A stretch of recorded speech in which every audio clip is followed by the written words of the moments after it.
This meeting of the Clay County Commission to order. We will begin with the Pledge of Allegiance.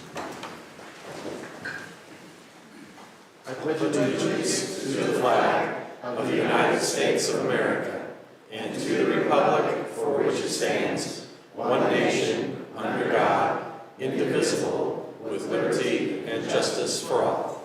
Thank you.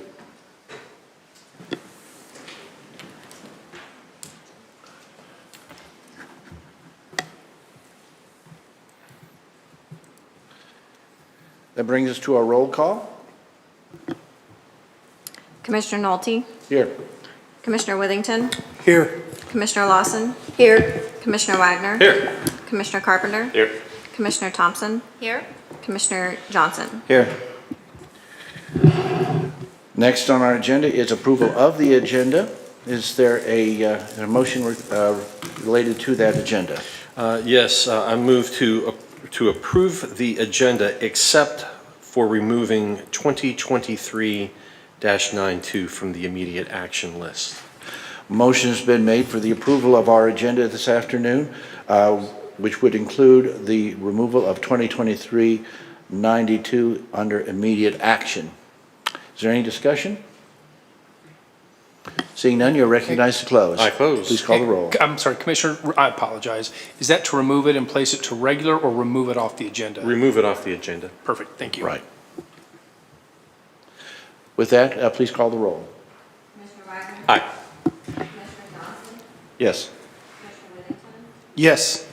Commissioner Lawson. Yes. Commissioner Carpenter. Yes. Yes. Next on our agenda is our ceremonial matters. We have one item under that. Administrator, if you'd like to introduce that, and then I'll go to Commissioner Withington since it's his issue. Actually, I'm going to introduce Commissioner Withington, who's brought forward this recommendation for an honorary resolution for an individual who has dedicated many years to the children of Clay County. And with that, I turn it over to Commissioner Withington. Commissioner Withington, please proceed. Yeah, I'll go ahead and read the honorary resolution. Whereas for the last 12 years, Christine Evans has served as Executive Director for Feed Northland Kids. And whereas in Clay and Platte counties, there are an estimated 1,600 elementary-aged children who do not have constant access to nutritious food they need over school break to live healthy, active lives. 1 in 7 children in the Northland live in food insecure homes. And whereas among elementary children in the Northland, 30% receive free or reduced price meals. At some schools, that number is as high as 100%. Many of these children are relying on government assistance to provide 2 meals a day during the week, breakfast and lunch. Feed Northland Kids combats this problem by partnering with Harvesters, the Community Food Network, to support the Back Snack program for elementary children in need in Clay and Platte counties. And whereas under Chris Evans' leadership, Feed Northland Kids has grown from a startup to serve thousands of students annually through many initiatives, including the Harvesters Back Snack program, 21 in-school food pantries in middle and high schools, and the Community Food Kit program. Whereas after 12 years leading Feed Northland Kids as Executive Director, Chris Evans will be retiring at the end of the first quarter of 2023. And now therefore be it resolved that the Clay County Commission hereby express its gratitude and sincere appreciation to Chris Evans for her leadership and dedication to making sure no Northland kid goes hungry. So I've known Chris for about 10 years now when we started the Back Snack program at Maplewood Elementary. So I've always been impressed with your work and your organization. So just thank you for all that you do.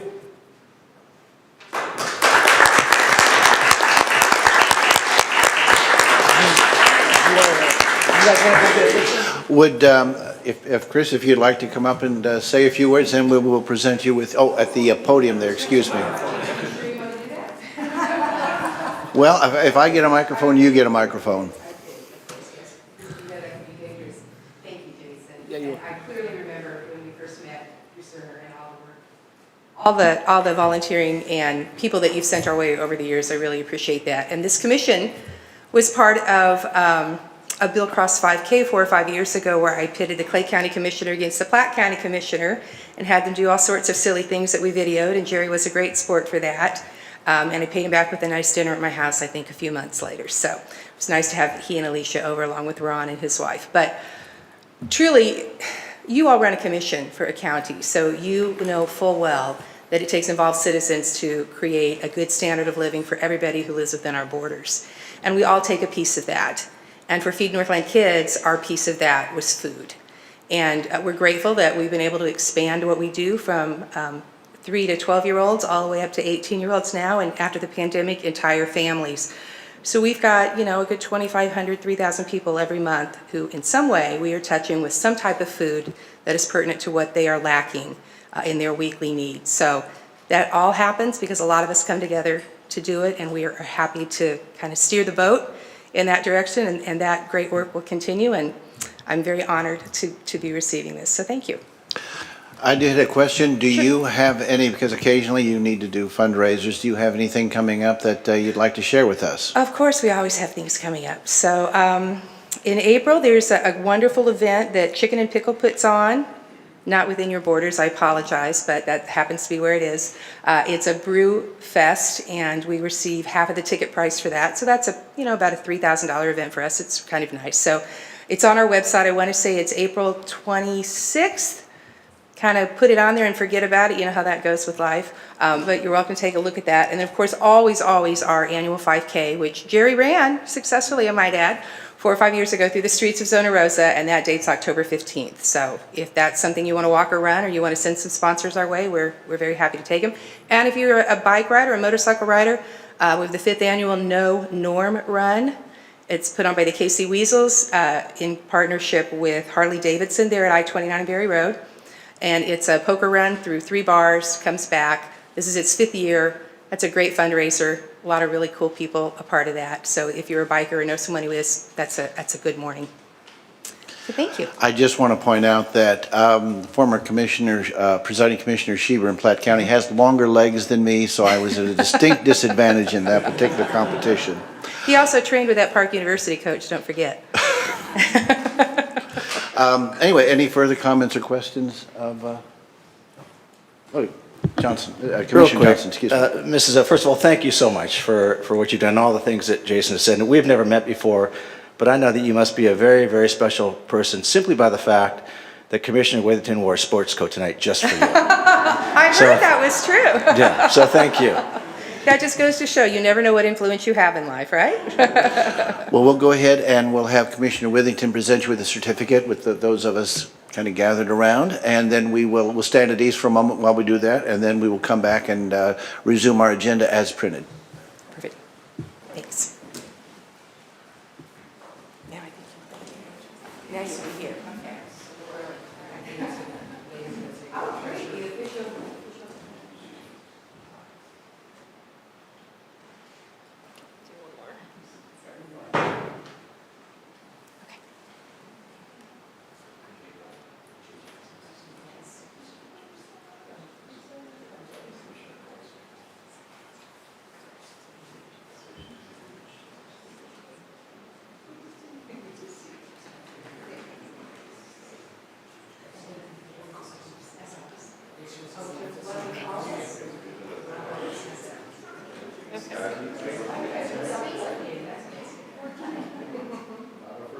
Okay, we'll take a couple up here. One more. Thank you.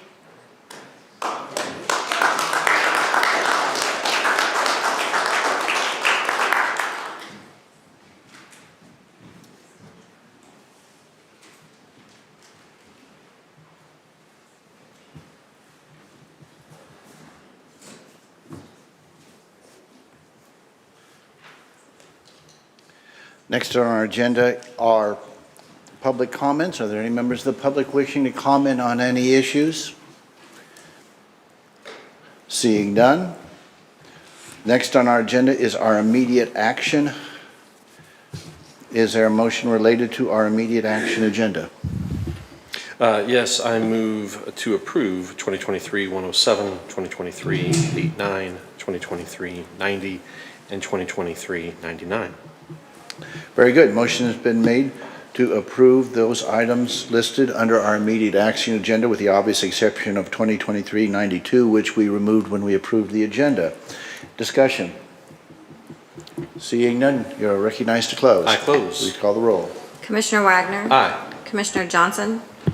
Yes. Commissioner Withington. Yes. Commissioner Lawson. Yes. Commissioner Carpenter. Yes. Commissioner Thompson. Yes. That brings us to our regular agenda.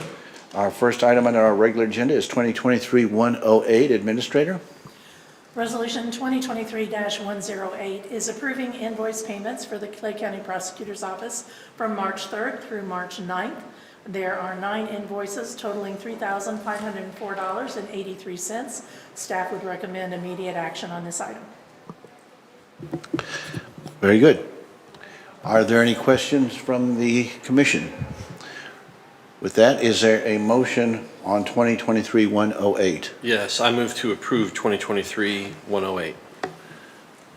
Motion's been made for the approval of 2023-108. Further discussions? Seeing none, you're recognized to close. I close. Please call the roll. Commissioner Wagner. Aye. Commissioner Johnson. Yes. Commissioner Withington. Yes. Commissioner Lawson. Yes. Commissioner Carpenter. Yes. Commissioner Thompson. I'm going to recuse myself. Very well. Next issue, the next item is a bundle of 3 items. That would be 2023-100, 101, and 102. Administrator? Resolution 2023-100, 101, and 102 are companion resolutions for the rezoning, preliminary plat, and final plat for Lincoln Acres. And Director Jones is here to provide a presentation to the commission. Please proceed. Kip Jones, Planning Director. So the first case is a rezoning preliminary and final plat for Lincoln Acres. So currently, it's 2 parcels, roughly 76 acres.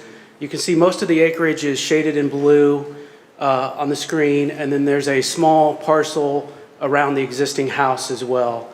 It is currently zoned agricultural, and it has access from Jay Highway and Clinton County Line Road to the north. The proposal is to create a 13-acre lot on the corner. There are no structures on this lot.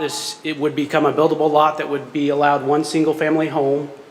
And then the rest of the acreage, including the existing house, would be part of the other parcel. The larger parcel meets an exemption where it does not have to be included on the plat. It would remain zoned agricultural, and the smaller lot would be rezoned to R1, which is our current standard for lots that are greater than 10 acres but less than 20, and it would be required to have an agricultural land preservation.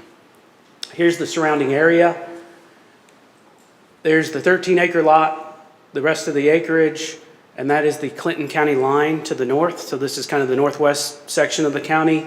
You can see the Smithville Lake Reservoir in the green, and this is J Highway here and W Highway here. So with all of our cases, we look at the comprehensive plan and the land development code. The comp plan tells us this is located in the natural resources tier. There's a 20-acre minimum in this tier with an exception for lots that are 5+ acres with the agricultural land preservation. We talk about these same 5 rezoning criteria with all of our cases monthly. I'm not going to go into those individually, but both staff and the Planning and Zoning Commission felt these had been addressed. At the Planning and Zoning Commission meeting, we received no opposition to this case. This followed our normal process of posting a sign on site, sending certified letters, and putting the case in the newspaper.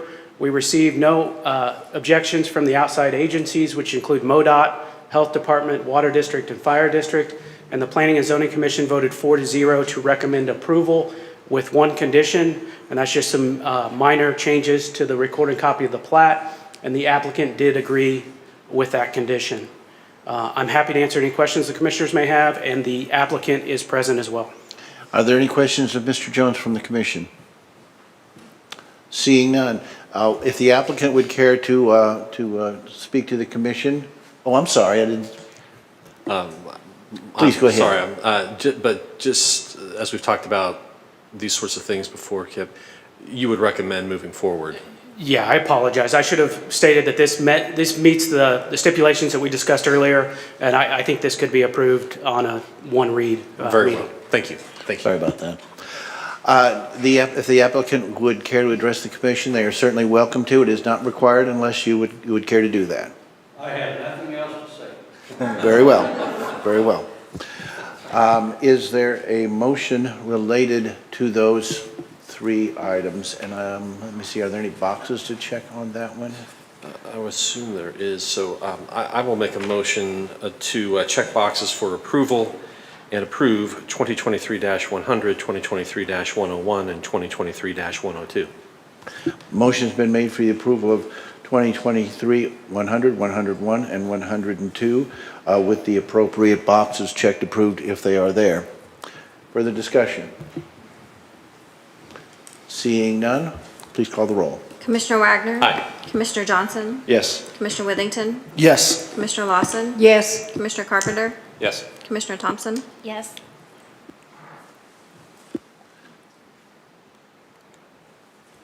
Okay, that brings us to 2023-103, Administrator. Resolution 2023-103 is a consideration of a conditional use permit for Recnation Missouri 1 LLC, and Director Jones is here to provide information to the commission. Please proceed. Kip Jones, Planning Director. So this is Paradise Storage. It's a recreational vehicle storage facility in Paradise up by the lake. As you can see with this slide, the property's outlined in yellow, and it's gone through rezonings, plattings, conditional use permits in the past. The last conditional use permit was in 2016, and it was issued for a period of 15 years. However, we're in front of you today because the property is going to change ownership. The current land development code requires that anytime a CUP changes ownership, they come before the county commission to be approved for a renewal. So this is a renewal. The new owner, Recnation, is not proposing any major changes. They submitted a business plan that was submitted with the transmittal to the county commission. It's currently zoned C3, which is a commercial zoning district. Here's the area. That's the property that we're talking about. And then the Smithville Fire Department is right across the street, and everybody knows Captain's Corner, kind of right there on the corner. And obviously it's surrounded much by Smithville Lake. Comp Plan and Land Development Code is located in the Natural Resources tier because of its proximity to Smithville Lake. And its conditional use permit has different criteria than the rezoning criteria.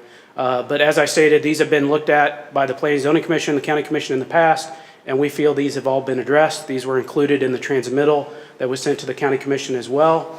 Again, we go through the same process with posting the sign. We sent 43 certified letters, and we received no opposition leading up to or during the Planning and Zoning Commission meeting, and no objections from those outside agencies. The Planning and Zoning Commission did vote 4-0 to recommend approval of the renewal with 11 conditions. The applicant has agreed with those conditions. One of the conditions is a 15-year time period. And then I kind of highlighted this one because this is a carryover from the previous conditional use permit. Basically, the County Commission has allowed large clean rock to be used for the drive aisles and parking areas. However, if we get complaints of dust by the neighbors, then that could be required to be a transition to hard surface. I don't expect that to happen because we haven't had any complaints, but we did keep that as a condition. But as I stated, the applicant did agree with the conditions. This is another case that we think, since it's a renewal, no opposition, it could be approved in one reading. The current owner is present, and I would be happy to answer any questions that the commission has. Questions of Mr. Jones? Commissioner Lawson. Not really a question, but I would say that I go by there at least once, maybe twice a week. Everything just is fine, always has been, and you know, as far as I'm concerned, my recommendation would be to do so because it is perfect all the time. Commissioner Johnson. I just have a quick procedural question, just out of ignorance. So it was originally issued a conditional use permit for 15 years, but because the property is changing ownership, it has to be renewed. Why is that? Honestly, I don't have a good answer for that, other than that's what the Land Development Code states at this point.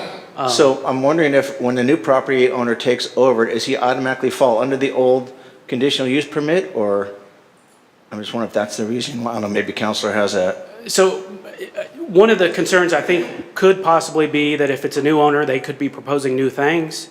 Now, I will tell the commission if there's additions of buildings, additional storage, then that conditional use permit would have to be renewed at that time.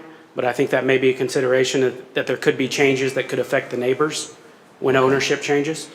Okay, I was just curious, you know, I'm all about efficiencies and why create more work if we don't have to, so I just wasn't sure if this was, how necessary it was for a new owner to have to go through the whole process again, what was already approved for 15 years, but anyway, just a question, thanks. Any other comments or questions? Very well. I just might point out that because there's a new party to the contract, while it might be a bit cumbersome, it seems to me that way we have a formal acknowledgement in addition to the contractual that the new owner will in fact comply with all of our requirements here. It might be a little bit cumbersome, but if a disagreement should arise later on, we would have this as an extra safety measure. I would guess, Mr. Counselor, does that sound reasonable? Okay.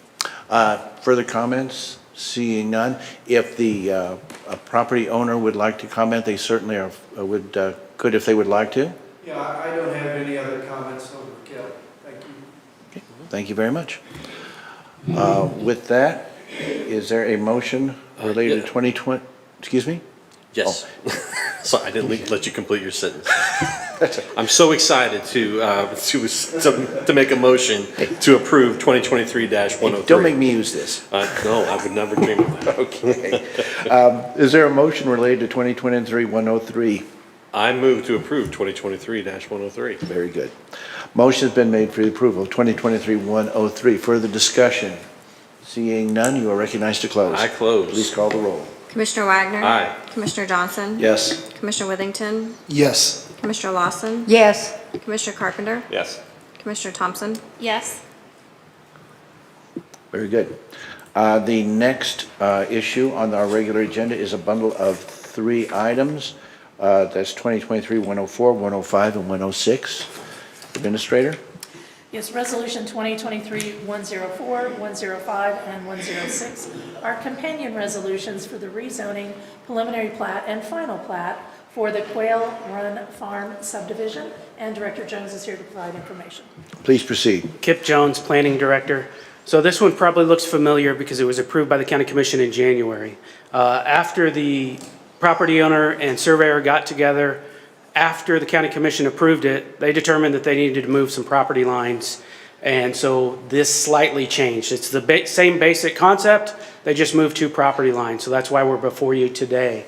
So here's the whole property, roughly 49 acres, zoned ag and R5 at this point, because once that rezoning was approved by the County Commission, it goes into effect. So the rezoning's already been done, basically, at this point. It has 1 single-family home on the lot. The proposal is to create that lot in yellow with the single-family home to separate the 5.5 acres from the rest of the acreage. So we'd end up with 2 lots, rezone the lot in yellow to residential. The purple lot meets an exemption, does not have to be platted, and could stay zoned agricultural. Here's the surrounding area with the 5.5 acre lot, the rest of the acreage, and if I can, I'm going to go back.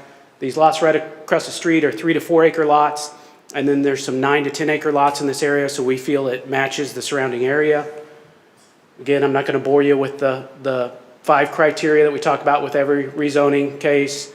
This property is located in the rural low density tier. It has that same 5+ acre exemption, so staff and planning and zoning felt it met that exemption. We received no opposition to this case, followed that same process, and the Planning and Zoning Commission voted 4-0 to recommend approval with no conditions in this case. And again, this is one of those cases with such a minor change that we feel it could be approved today. I'd be happy to answer any questions the Commission has. I tend to agree with your assessment. It feels as though this is essentially a technical correction. Is that a reasonable characterization? It is. We had to rezone just 2 tiny little strips because they moved those property lines and move those property lines a little bit. Very well. Commissioner Withington. Yes, hey, so you said there's no conditions. The last time we saw this, the condition was they had to get rid of that south driveway. So is that condition still in place, or is that gone now, or? It is gone because they've already met that condition. Okay, so there's just no additional okay, that's all I needed to know. Thank you. Thank you very much. Any further questions from the commission? Is the property owner present? I don't believe they are. Okay, very good. Is there, if there are no further questions, is there a motion related to 2023-104, 105, and 106? And I believe there are boxes to be checked on at least one of those. Sure. I move to approve to check the box for approval and approve 2023-104, 2023-105, and 2023-106. Motion has been made for the approval of 2023-104, 105, and 106 with the boxes marked approved on the appropriate documents. Further discussion? Seeing none, you're recognized to close. I close. Please call the roll. Commissioner Wagner. Aye. Commissioner Johnson. Yes. Commissioner Withington. Yes. Commissioner Lawson. Yes. Commissioner Carpenter. Yes. Commissioner Thompson. Yes. Very good. We once again have another bundled item issue coming before us. Those items are 2023-81, 2023-82, 2023-83, 2023-84, and 2023-85. Administrator? Thank you, Commissioners. We did bundle these together as they're all very similar in nature. So Resolution 2023-81, 82, 83, 84, and 85 are all very similar, and they are agreements between the Clay County Sheriff's Department and the City of Avondale, Birmingham, Glen Eyre, Holt, and Missouri City. And Captain Agdarian from the Sheriff's Department is here to provide information about the projects. Please proceed. Okay, good afternoon, Commissioners. Captain Amy Agdarian, Clay County Sheriff's Office. As County Administrator Wright said, these are 5 different contracts with different agents. I'm sorry, that's the same contract with 5 different municipalities that we provide patrol services to. It's essentially the same contract that was approved last year for these entities, except that this year we raised the off-duty hourly pay rate to 40 instead of 35. So these are unchanged otherwise. Are there any questions? Commissioner Johnson. So the recent pay raises that our employees received, is that incorporated in? No, this is a separate contract with these municipalities. Any further questions? Commissioner Wagner. Thank you. And Cabinet, I hope you don't mind indulging us newbies for a moment. Of course not. No. As I'm looking at this, this suggests to me that this is agreement in how the municipalities handle or work with off-duty deputies as opposed to what I would normally call a mutual aid type of situation. So could you just kind of give us the bare bones of what that means or what this means for us in the department? Certainly, Yeah. yes. I was so excited to see so many sheriff's items up here. Typically, this is the planning and zoning and sheriff's show, but I haven't been before you all that much this year yet. So this is the opportunity. Yeah. These contracts, these 5 municipalities do not have their own police agency, and so we have agreements with them to provide our deputies that have the trained law enforcement experience and the training and the knowledge to enforce those city ordinances under these contracts. So while you might have, and typically these municipalities, it's not a 24/7 coverage. You have like certain hours that they would like coverage, certain days of the week, and you might have one of our off-duty patrol deputies working a Holt assignment while the rest of his shift, because it's his leave day, is working their normal patrol in the county. So there is still the mutual aid, but this is specifically to enforce the city ordinances of those municipalities. And is... Which, if you'll permit me, is Yeah. why it's a different pay rate. Yeah, so if I understand, then they may be working an off-duty assignment, but they may be called into service for a specific need for these municipalities, or am I characterizing that incorrectly? The municipal off-duty patrol does not impact our staffing at the sheriff's office at all. Right. The sheriff's office staffing is primary. We only provide off-duty coverage if the staffing allows. Right, so they could be working Monday through Friday, but Saturday comes up, they could work this off-duty, and this sets the rate by which they would work that. Yes, exactly. Okay. Correct. I'm with you, thank you. Okay. Commissioner Johnson. So this is actually pretty fascinating to me because I've never seen a contract like this for sheriff services. Not saying it's bad, but just fascinating. So they don't have coverage 24/7. But someone from any of these jurisdictions, if they call 911, it goes to our dispatch. Yes. And in those instances, Yes. county sheriffs would respond, Correct. but not under this $40 an hour agreement. So this is above and beyond our regular response to their 911 calls. Yes. And do we have separate agreements for that, or is that just part of, For the 911 calls? for just our regular responses No, outside of this? It would just be a regular response. So the issue here is, let's take Avondale, for example. So Avondale used to have its own police department. As I understand, they might be thinking about resurrecting that department, but several years ago, there was some fallout, and all of the officers were fired, and the department was shut down during a city council meeting, and the next day the sheriff's office had to respond on duty. That was just our coverage now. But the problem with that is it's so far out of the range of our normal patrol that we're not going to go in and enforce state ordinance or state statutes there in the city because they still have their own city ordinances, and they wanted those enforced, but they don't have a police department to enforce it. So they contract with us, if that clears it up. Right, so in essence, this is an off-duty ability for our officers. It's voluntary if they want to sign up for that shift, I'm assuming, to work for that agency.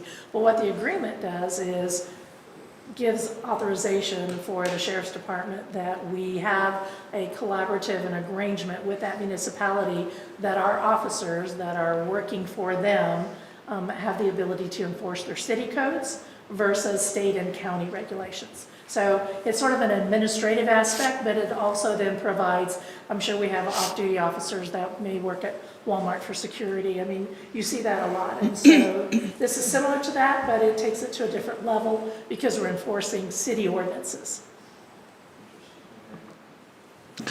Further questions or comments? I did have one, and it's sort of an offshoot issue, and that's this. In the past, the issue of overtime for sheriff's deputies has come up.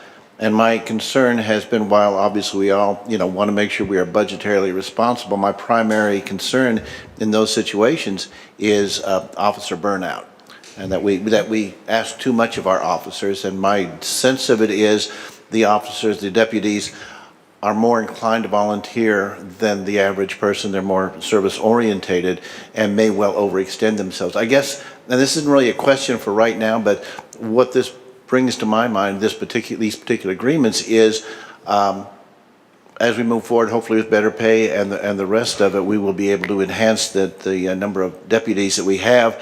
I guess what I'm looking for, and I don't know that there's an answer, so I'm just kind of raising the issue, and that is that we take this into account when we are assessing whether or not we are asking too much of our deputies. So from that point of view, that's about the only thing I had to raise on that issue. May I address that? Please do, please do. We do share that same concern, and so we have policies written to enforce that so that you can only work, there are mandatory rest periods between shifts that not only apply to your primary assignment, but also these off-duty assignments. These are secondary, and so I should also stress that there are times that these off-duty municipality patrols have gone unfilled because obviously there's a pay discrepancy, and sometimes people are just too tired. Well, I'm glad you mentioned it because I was aware that there was evaluation done as far as hours worked for the county directly. I wasn't sure, and I'm happy to hear that these hours that are worked are also taken into account when those levels of stress are evaluated for our deputies. Yeah, and so they don't apply to the overtime calculations at all, completely separate, but the issue of burnout and officer wellness is holistic here, so. As I said, I mean, while the issue of the budgetary concerns are not a non-issue, for me, primary issue is the health and well-being of our deputies.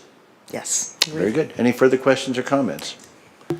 If not, is there a motion related to the bundle of issues that we have just had before us? Yes, move to approve 2023-81, 82, 83, 84, and 85. Motion's been made for the approval of 2023-81, 82, 83, 84, and 85. Further discussion? Seeing none, you are recognized to close. I close. Please call the roll. Commissioner Wagner. Aye. Commissioner Johnson. Yes. Commissioner Withington. Yes. Commissioner Lawson. Yes. Commissioner Carpenter. Yes. Commissioner Thompson. Yes. Keeping the good times rolling with our captain. Next on the agenda is 2023-86. Administrator.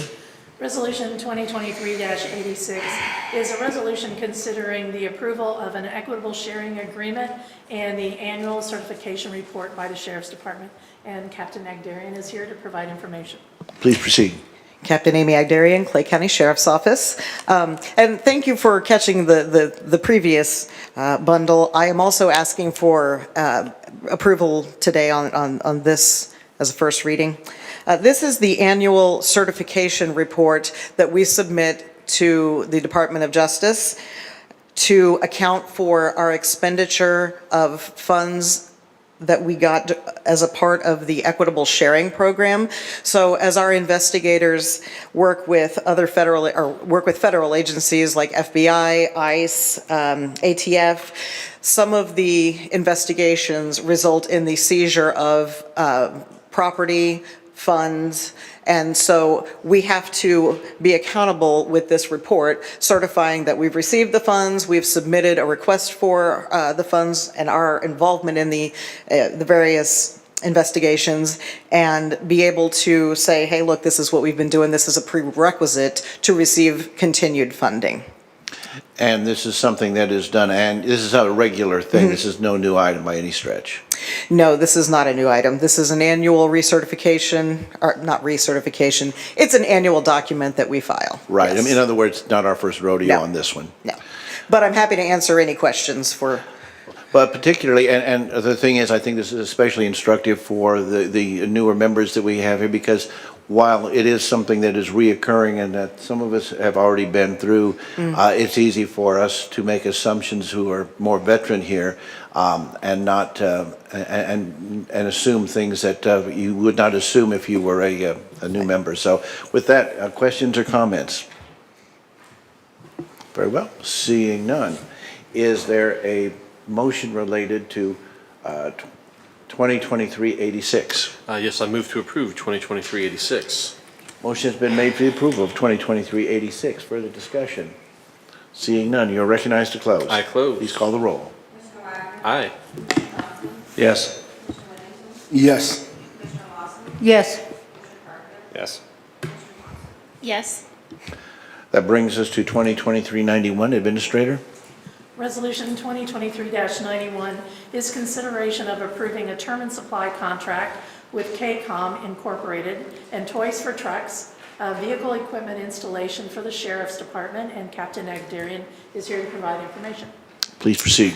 All right, Captain Amy Agdarian, Clay County Sheriff's Office.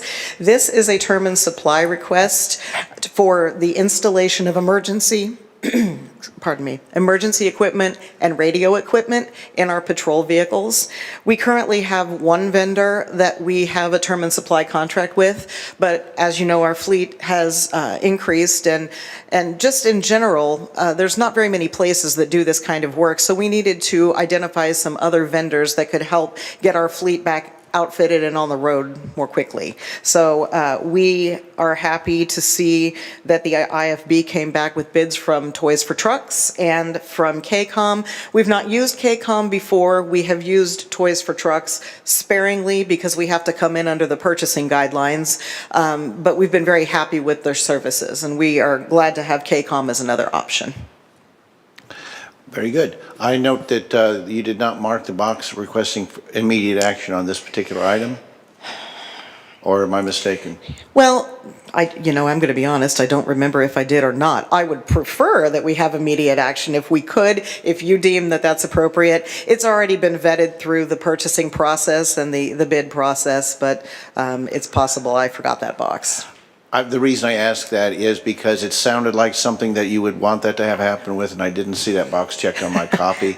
The other thing that caught my eye was I saw initials on these JN, and I thought, wait a minute, I haven't initialed on this yet. Surprise. Different JN, of course. With that, are there any questions or comments? Very well. Is there a motion related to 2023-91? I just move to approve 2023-91. Motion has been made for the approval of 2023-91. Further discussion, seeing none, you are recognized to close. I close. Please call the roll. Commissioner Wagner. Aye. Commissioner Johnson. Yes. Commissioner Withington. Yes. Commissioner Lawson. Yes. Commissioner Carpenter. Yes. Commissioner Thompson. Yes. That brings us to our next item, which is 2023 Ordinance 2. Administrator. 2023 Ordinance 02 is consideration of reappropriations and revising the adopted 2023 budget.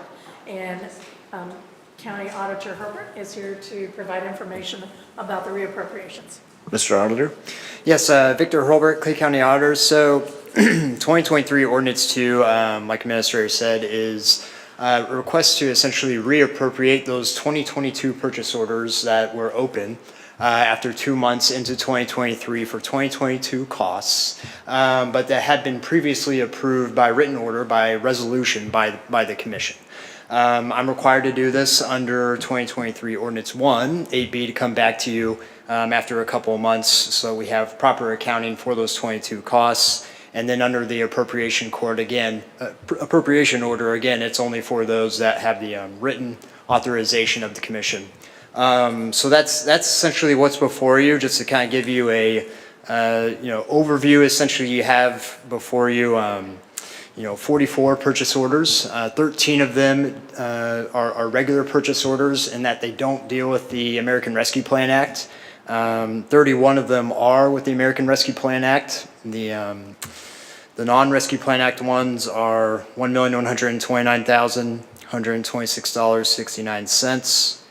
American Rescue Plan Act ones are $12,072,691.08. So the total there, $13,201,817.77. So I didn't mark immediate action on this, but I'd be good if you did approve it today. The reason being, we do have some invoices on these open 22 purchase orders that, as soon as you approve it, we can recreate 23 purchase orders for the same balance and start paying those, and and officially really close out 2022 as we continue with our financial statements for that audit.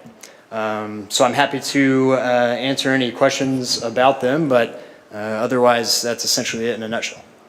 If I, obviously with the ARPA monies that we're talking about here, this is unusual only in that extent. This is something that is, again, a reoccurring rounding off, is it not?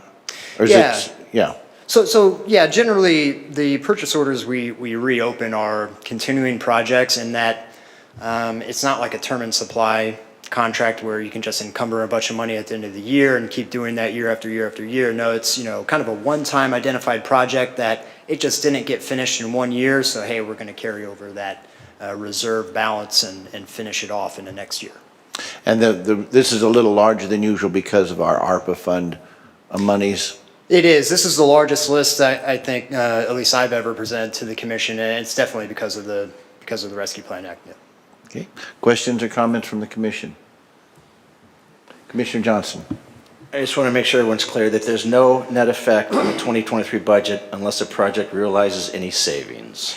That's true. So yeah, so these purchase orders were, already pre-approved and authorized. So essentially what we're doing, the mechanics of it, is we're increasing the revenue balance from last year and then increasing the expenditure balance at the same time. So it's just a net wash. You're not spending any money on the 23 budget at this point. Anything further? Is there a motion related to 2023 ordinance 2? And by the way, I do remind commissioners that I'm asking for actions. Obviously, if a commissioner would like to to say that we should put it on next week's regular agenda, that is an option open to all commissioners. I just want to remind, because we've kind of gone through this thing and approved a lot of them with that request, but I want to remind commissioners they have that option should they care to exercise it. Commissioner Wagner. Thank you. Move to approve 2023 ordinance 2. Motion's been made for the approval of 2023 ordinance 2. Further discussion? Seeing none, you will recognize to close. I close. Please call the roll. Commissioner Wagner. Aye. Commissioner Johnson. Yes. Commissioner Withington. Yes. Commissioner Lawson. Yes. Commissioner Carpenter. Yes. Commissioner Thompson. Yes. Very well. That brings us to 2023-109. Administrator? Resolution 2023-109 is approving a professional service agreement with Northland Neighborhoods in the amount of $75,000, which was included in the 2023 budget. Okay. Are there any questions or comments from the commission on this item?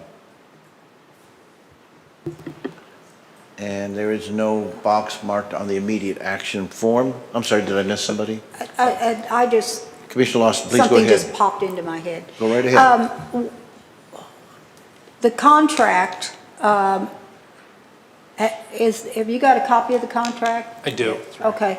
And did we make, the changes that we made, I might ask NNI,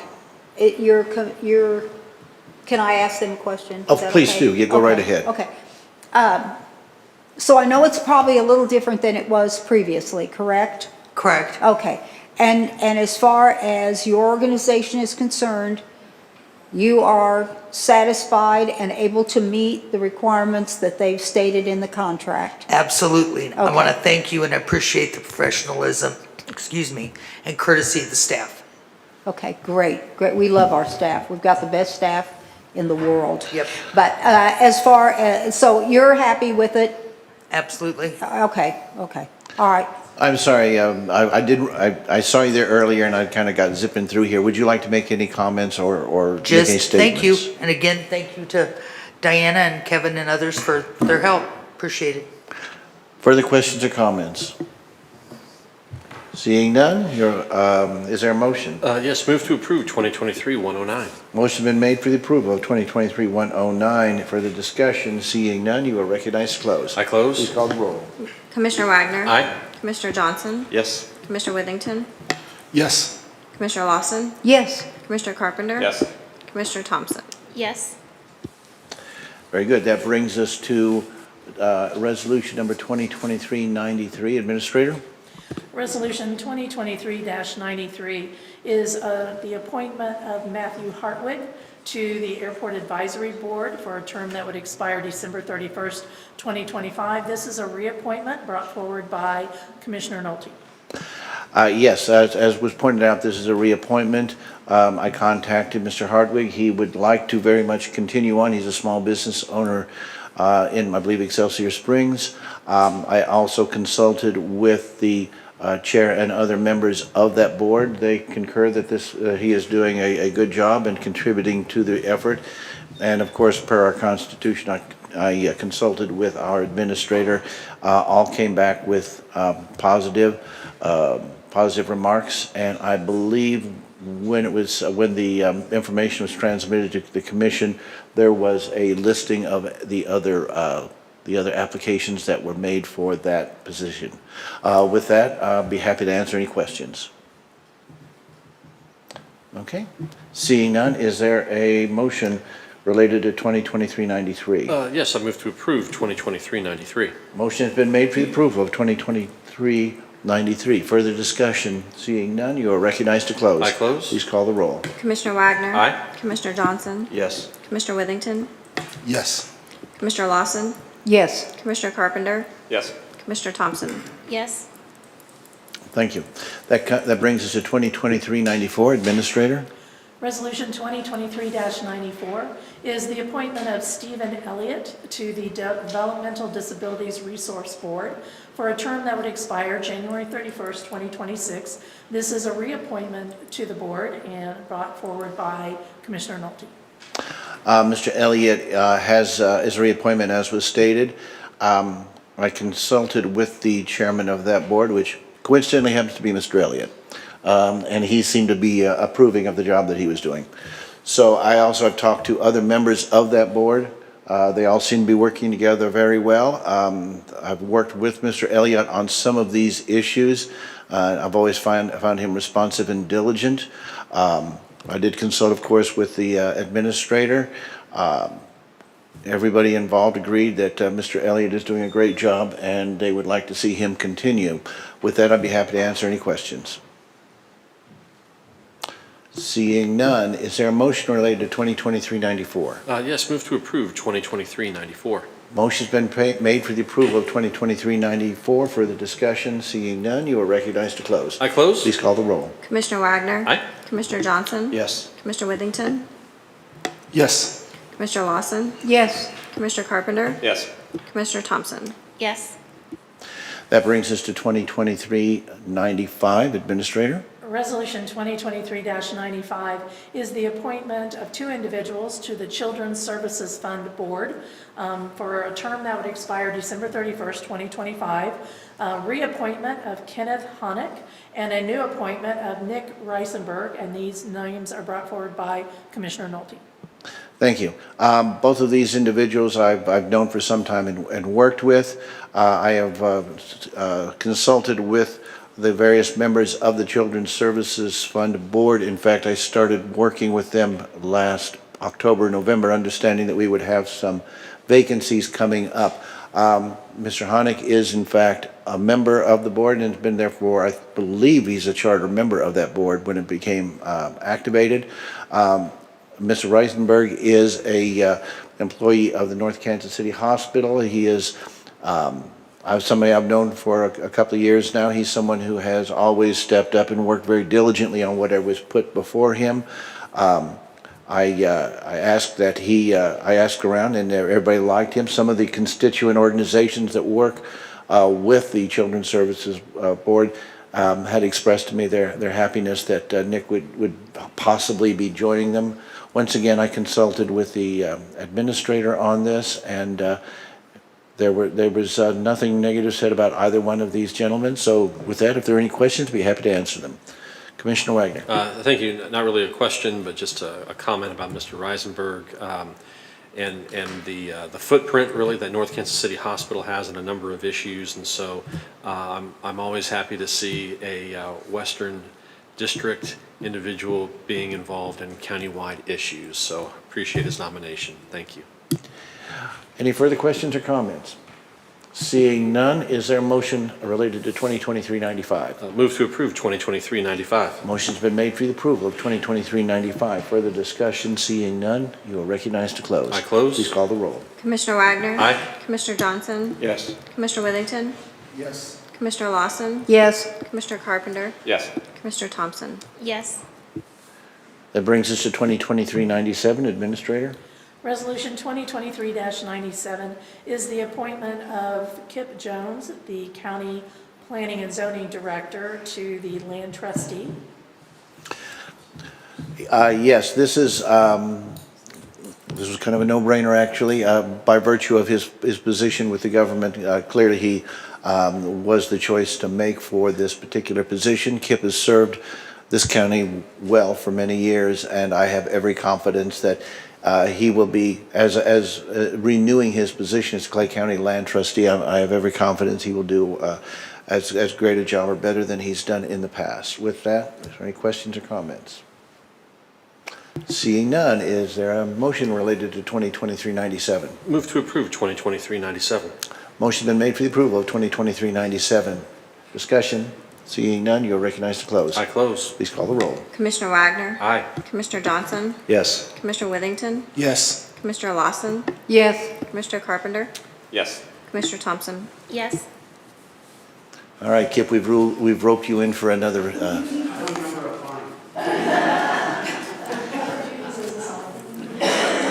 you didn't apply, you volunteered. You must not have been in the room at that point. There you go. That brings us to 2023-98, Administrator. Resolution 2023-98 is the appointment of 3 individuals to serve on the Senior Services Board. Charlie Seats, for a term that would expire January 31st, 2026. This is a new appointment to this board. And the reappointment of John McGovern and Marie Steiner for terms that would expire January 31st, 2027. Again, these nominations come forward from presiding Commissioner Nolte.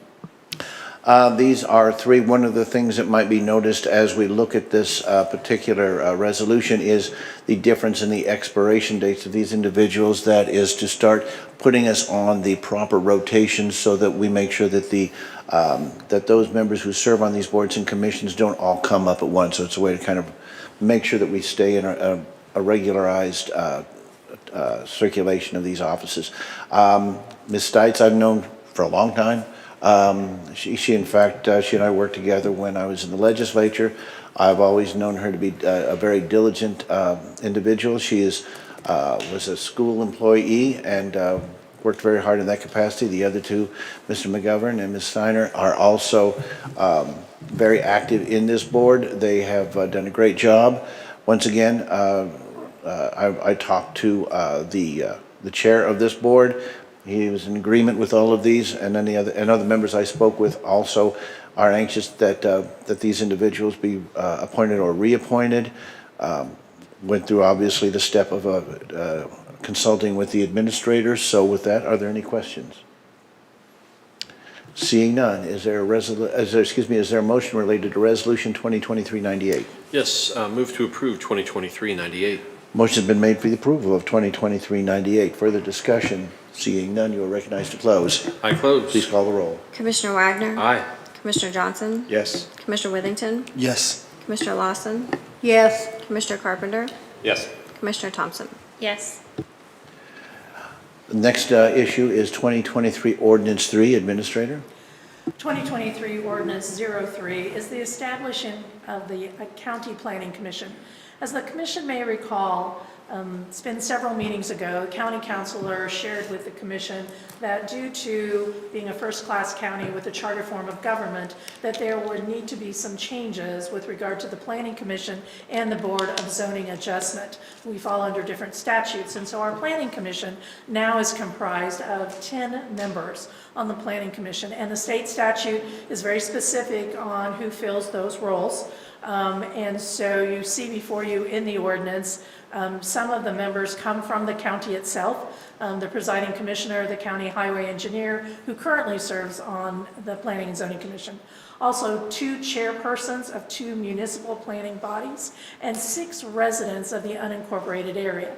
So what we have before you is establishing that new structure with 10 individuals. And in addition to the structure, the Commissioner Nolte has brought forward the 6 names for the 6 residents in the unincorporated area. So David Rodas is currently on the Planning and Zoning Commission. His term would expire on February 28th. His name is on here because we're actually starting all over and creating a new Planning and Zoning Commission. Mark Bakes and Randall Morris are being recommended for a term that expires February 28th, 2025. Both Mr. Bakes and Mr. Morris have currently served on the Board of Zoning Adjustment, which we'll talk about at the next ordinance, but that now requires commissioner membership and no residential membership. And both of these individuals expressed interest in continuing to serve the commission and were interested on serving on the Planning and Zoning Commission. And then the reappointments of Mike Brinkley, Thomas Decker, and Bradley Scarlett, whose terms would expire February 28th, 2027. Thank you. That was a great outline of what it was. I really don't have too much to say beyond that, except that I did consult with members of the existing Planning Commission, and they were enthusiastic about each one of these members being appointed. They've all got very long and distinguished records of service, and it's a good way to segue into this new into this new system that we are now in by virtue of the fact that we are a charter county. That being said, obviously I consulted with the members of the board as it exists, as it has existed in the past, consulted with our administrator. They all seem to be very outstanding individuals, and one of the other issues is that makes this a little bit easier is in the past we've had requirements related to, I believe, townships. This does not, the new statute we work under does not require that. That made the ability for us to recruit members much more difficult because there was a geographic limitation that was an absolute. So we have a lot more flexibility now to, I believe, bring in qualified individuals to work in this capacity. With that, I'd be happy to answer any questions.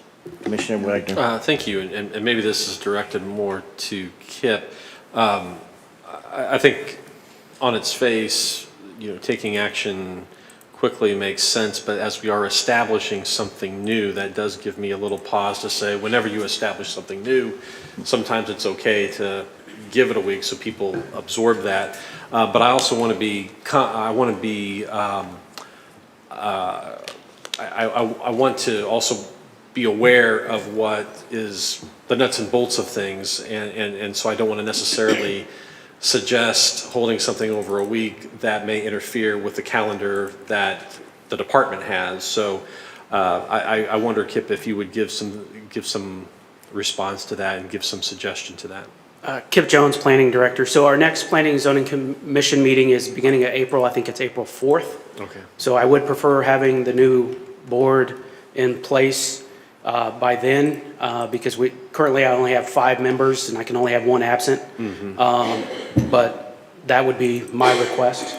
Sure, which I think under any of those circumstances we can comply with. And we are, so there is we are working on a land development code revision that would go along with that. Now, the plan is to get the board in place and then have that revision, which includes some of the streamlining of our cases that goes along with this change. So we're working on that currently, but that's not ready to be implemented at this point. Gotcha. Thank you very much. Commissioner Lawson. So I want to make sure of something. This is what's considered Planning and Zoning Board, right? Yes. Right, okay. Yes, Mr. Kip. One of Mr. the Jones. things I would have liked to have seen, I think as far as the people that are there, I know David Rodas, and I have known him for many years. They all are good people. I have no problem with any of the people. Please understand that. And nothing against you, but I would have really liked to have seen, instead of you sitting on the board, which you sit on so many, I would have liked to have seen Jay take that, not my Jay, but Jay Johnson, take that particular position, only because he was so ingrained in the way that we looked at all of this, that I think if anybody deserves to be there and kind of work with these people to continue on, I really would have liked to have seen one of the new commissioners, he being the one, to go ahead and take that position. Just a question of staff or council. My understanding was that that was a position that related to an elected position, not a particular person. Am I correct in that? Yes, so that position could be filled by any commissioner, as I recall that statute. Oh, any commissioner could? I believe that to be right. Okay. Yeah, I believe that's how it was written. And although we're going to be bringing it up, that's one of the reasons that I did not want to be on the next board that we're going to be looking at, because it gets a little bit I know it gets tiring. dicey. And I'll tell you, this was kind of a staff discussion, and if you'd like, I can certainly explain the staff side of this. The thinking was that since Commissioner Nolte, the presiding commissioner, is the one who doesn't typically vote on anything, that it would be good to have that position on planning and zoning as opposed to somebody who's voting on both. So that position has a vote at that moment, but then most likely does not have another vote on it.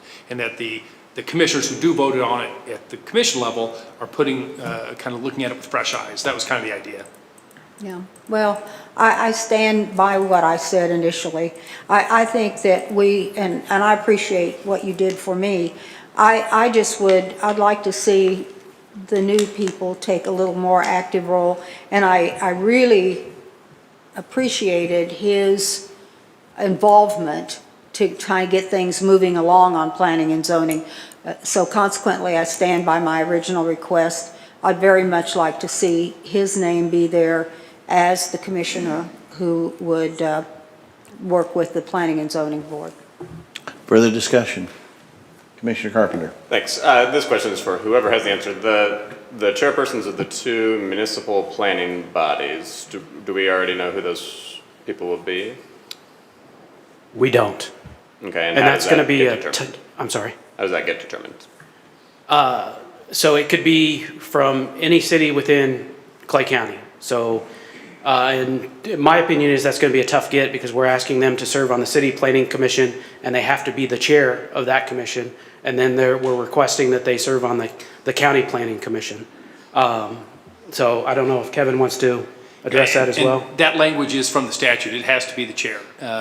We're limited to the city's planning commissions. Our feeling was, we started to reach out to some of them. We thought it made sense to maybe pick ones that are, more connected to the unincorporated area. So, Smithville, Liberty, Excelsior, Kearney, as opposed to, say, North Kansas City.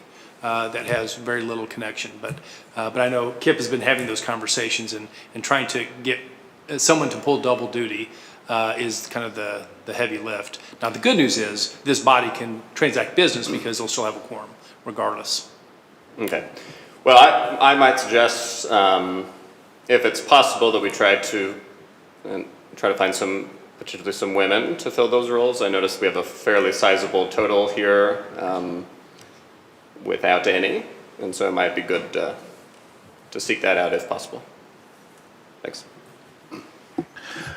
Something that kind of relates to what Commissioner Wagner was talking about, and that is how advisable it is to act today on this particular one, or if waiting a week. One of the things that occurred to me, and it just kind of came up, and that was the timeline for those other entities to name those individuals. But as you point out, this body could go forward and still have a quorum, even if there is some delay, say, in one of the one of the municipal planning bodies chairpersons not being seated at that point. Is that correct? That's correct. Okay. Further discussion? Commissioner Johnson. I would just like a little bit of a clarification. So this is to establish a county planning commission, and then the next thing we're going to talk about is going to be Board of Zoning.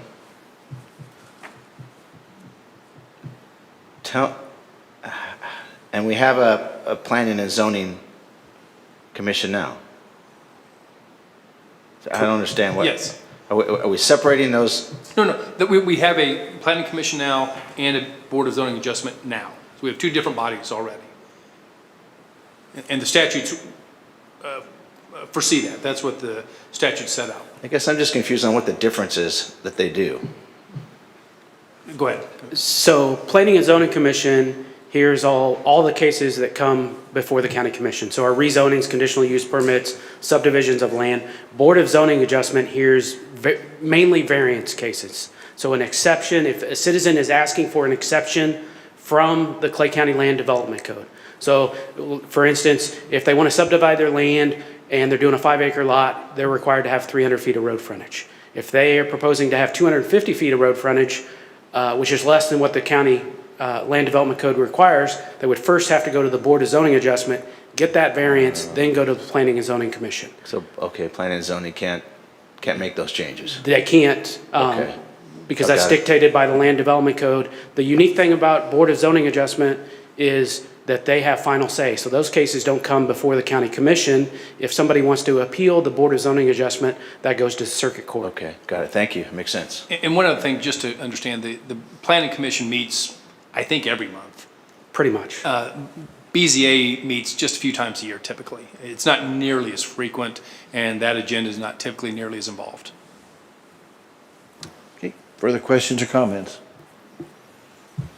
Seeing none, Commissioner, is there a motion related to 2023 Ordinance 3, or would it be the will of the commission to put this on for consideration next meeting? I suggested next meeting only because we are establishing something that's fairly new.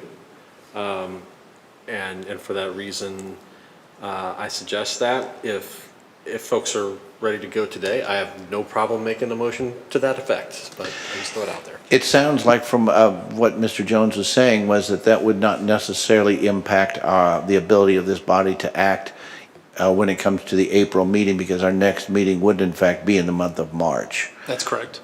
And as these individuals who are the citizen members have experience in this line, the amount of training and orientation they need would be fairly minimal. Is that a reasonable assessment, Mr. Jones?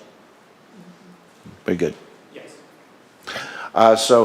Yes, if we are going to put it to next week, it seems, well, I was going to say we could go either way. My initial thought would be to put it on for regular agenda next week, so there would be further discussion as opposed to consent. But again, I'm pretty much ready to go with whatever the will of the commission is.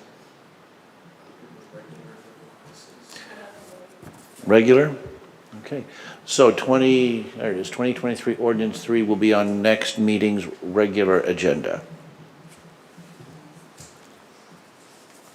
That brings us to 2023 Ordinance 4, Administrator.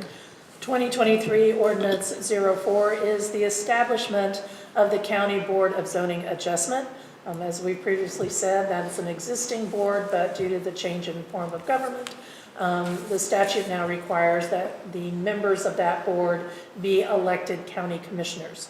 So this particular ordinance proposes Commissioner Lawson, Commissioner Wagner, and Commissioner Carpenter to serve on the BZA.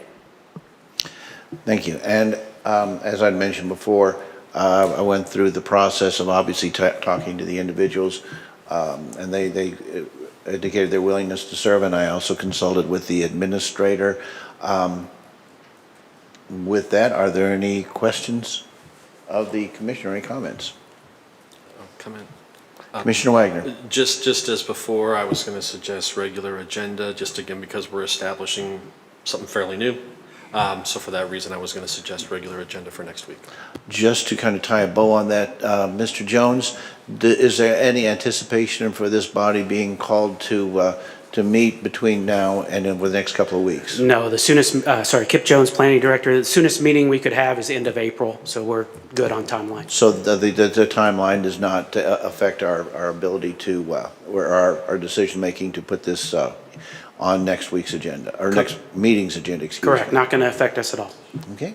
And Commissioners, if I may, the statutes, because of the way the statute's written, my request would be that these two stay together. There's some weird language in the statute that would indicate that 04 shouldn't be passed until 03 is passed. Because there's also overlapping members. No, that makes all the sense in the world. So if it's the will of the commission, we will also place this item on regular for our next meeting. Is that accommodate everybody? Very good. It's the consensus of commission then to place 2023 Ordinance 4 on our next meeting's regular agenda along with the previous issue. And that brings us to our final issue, 2023 Ordinance 5, Administrator. 2023 Ordinance 05 is an ordinance amending Chapter 35, Article 2, Section 35.03, appropriation of Title 3 of the Clay County Code. And just to draw to Commissioners' attention, you'll find the changes are in item number 3 on that particular ordinance. These were discussed at the last 2 meetings of the commission with regard to the adjustment and transfer of funds that do not exceed $12,000 and will require prior commission approval. Also in a 90-day period, and except for nominal personnel-related transfers not to exceed $6,000. Very well. I believe Commissioner Withington, you had expressed interest in this particular issue for 2023 Ordinance 5, so if you'd like to begin discussion on that. You know, we've kind of talked about it enough, I think. You know, this just makes sure that we're transparent with the citizens. It will help us to ensure that items in the budget that we want to see priority set remain funded, and you know, I really don't have anything new, so I would just like to make a motion that we I don't know, pass it today. I mean, we've talked about it twice, so, and it's restoring what used to be there, so I'd just like to make a motion that we pass it today. Very well. Motion's been made for the approval of 2023 Ordinance 5. Discussion. It looks as though we have discussed it quite thoroughly. With that, if there are no further comments, you are recognized to close. I close. Please call the roll. Commissioner Withington, Yes. Commissioner Johnson, Yes. Commissioner Lawson, Yes. Commissioner Wagner, Aye. Commissioner Carpenter, Yes. Commissioner Thompson. Yes. That concludes our regular agenda. There might be one or two items on there that would require further action. So is there a motion related to the regular agenda that we have just worked through? Yes, I move to place 2023 Ordinance 3 and 2023 Ordinance 4 on the regular agenda for next week's commission meeting. Motion's been made to place 2023 Ordinance 3, 2023 Ordinance 4 on our next meeting's agenda under the regular agenda items. It'll be a nice short meeting. Is there any discussion? Seeing none, you are recognized to close. I close. Please call the roll. Commissioner Wagner. Aye. Commissioner Johnson. Yes. Commissioner Withington, Yes. Commissioner Lawson, Yes. Commissioner Carpenter, Yes. Commissioner Thompson. Yes. Very well. That brings us to discussion items. First item on for discussion is the issue of the flock camera technology, and that would be with the Sheriff's Department. Administrator? That is correct, and Captain Agderian is here to provide information on this proposal to the commissioners.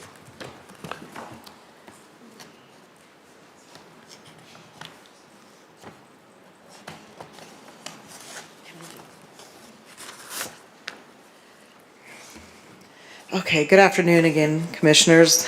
Amy Agderian, Clay County Sheriff's Office, Fiscal Services Commander.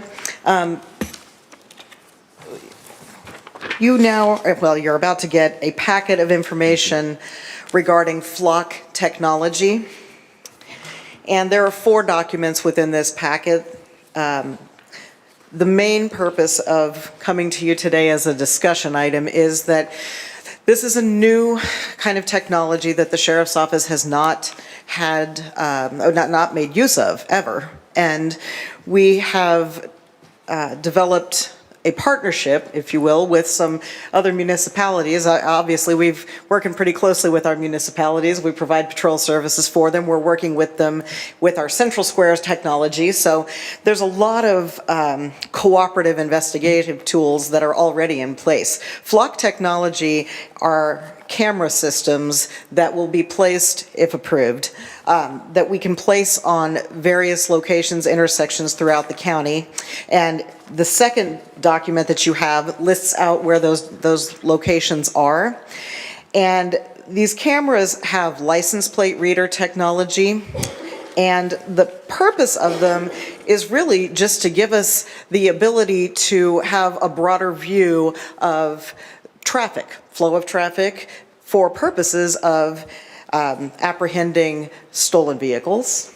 Amber Alert technology, or Amber Alerts come through these cameras, and we can use certain criteria to look for if we've got an Amber Alert for a specific make of vehicle, a specific color, if we know the license plate, we can plug all that information into the Flock dashboard, which would then have access to these cameras and look for just that kind of vehicle, that make, that color, that license plate in particular.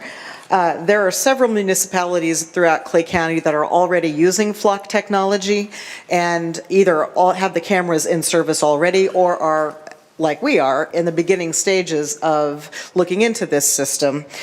And in some cases, you'll notice that the list of cameras, you'll see there are some out in Kansas City area. There's 1 or 2, I think, in Excelsior. And the way that we have looked at these intersections is how can we benefit from the Excelsior camera as well as the camera that we are proposing? And the way this works is if an agency has Flock, and for instance, Excelsior Springs already does, their camera is going to be east facing because it's coming into their city limits.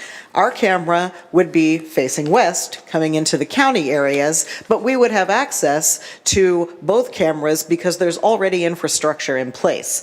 So, like I said, there are several municipalities that are already using this technology, and because those cameras are in place, our cameras would be able to share information with those agencies if they request it from us. They can't just get in and change our system, but we would be able to share resources and collaborate on the investigative tools, the ability to track actually, I just had this conversation earlier today, the ability to track, based on where the camera is, predictive movement of a vehicle. Like if you've got a camera that you know is facing north of 92, and you can get a general area, or an idea of the general area that vehicle is traveling in, so we can predict where we might need to focus on a camera angle coming up to locate that vehicle.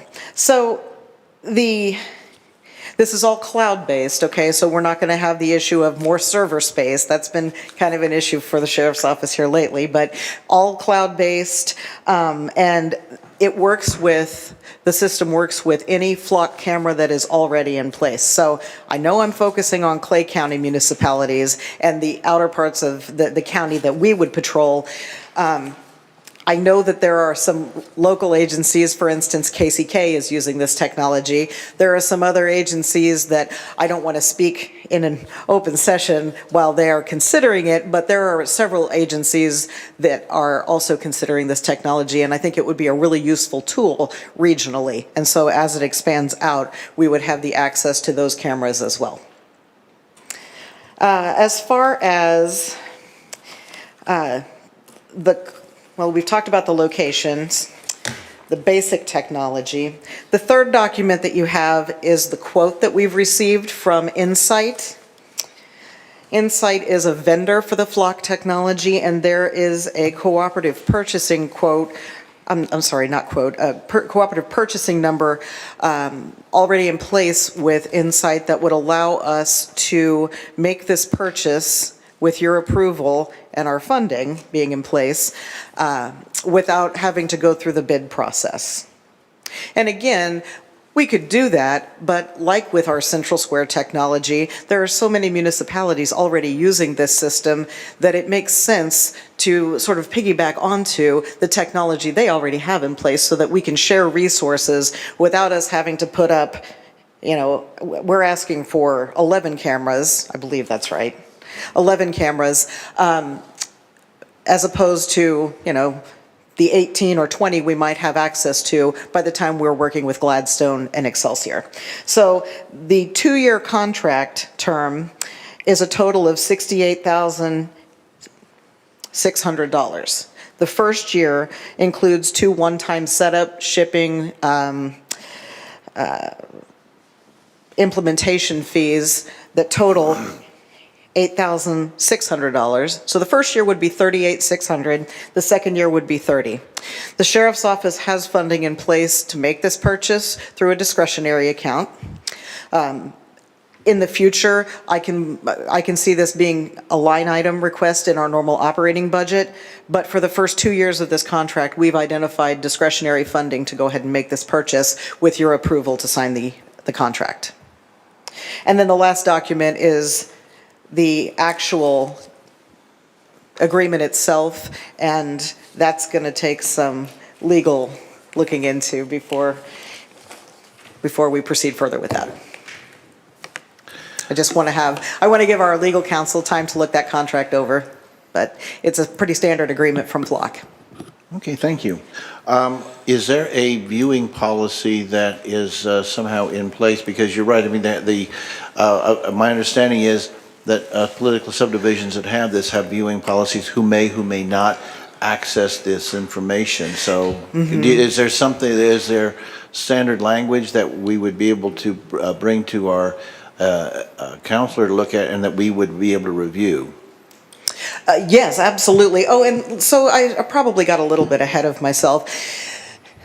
The reason that I'm bringing this as a discussion item today as opposed to putting it on the regular agenda for our next meeting is that this quote expires April 1st. I have actually asked the company to look into extending that for us. I haven't heard back from them yet, but I've asked that they go ahead and see if they can get that extension so that it gives us a little bit more time to discuss. But in the event that they can't, I was hoping to lock in the pricing on this quote before it goes up on April 1st. So the only way to do that really was to give you as much information as I could on this side of it before I come back with this as an agenda item and ask for approval to move forward.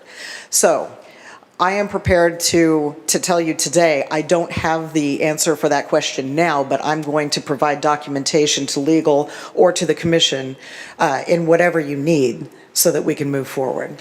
Well, certainly, I would think those would be part of the agreement and certainly part of the policy that this commission would want to be involved in. Absolutely. I will say that, you know, there are administrator rights to this technology. So like if you go onto the dashboard, I can't go onto the dashboard as a Clay County Sheriff's Office administrator and pull up the cameras for an HOA out in the county or, you know, another police agency. I would have to contact them and get the access. I will also say, speaking of HOAs, the flock cameras are not just for law enforcement use. They're, and it escapes me the name of the subdivision, but the subdivision just south of Pleasant Valley Baptist Church on the west side of the interstate has the flock technology in place. So they are using it within their own HOA to, you know, just keep track of the traffic flow in and out. Thank you, Hills of Oakwood. Thank you. So, at least in that case, a non-governmental entity has access to the information, which concerns me a little bit, to tell you the To truth. their cameras only. Okay.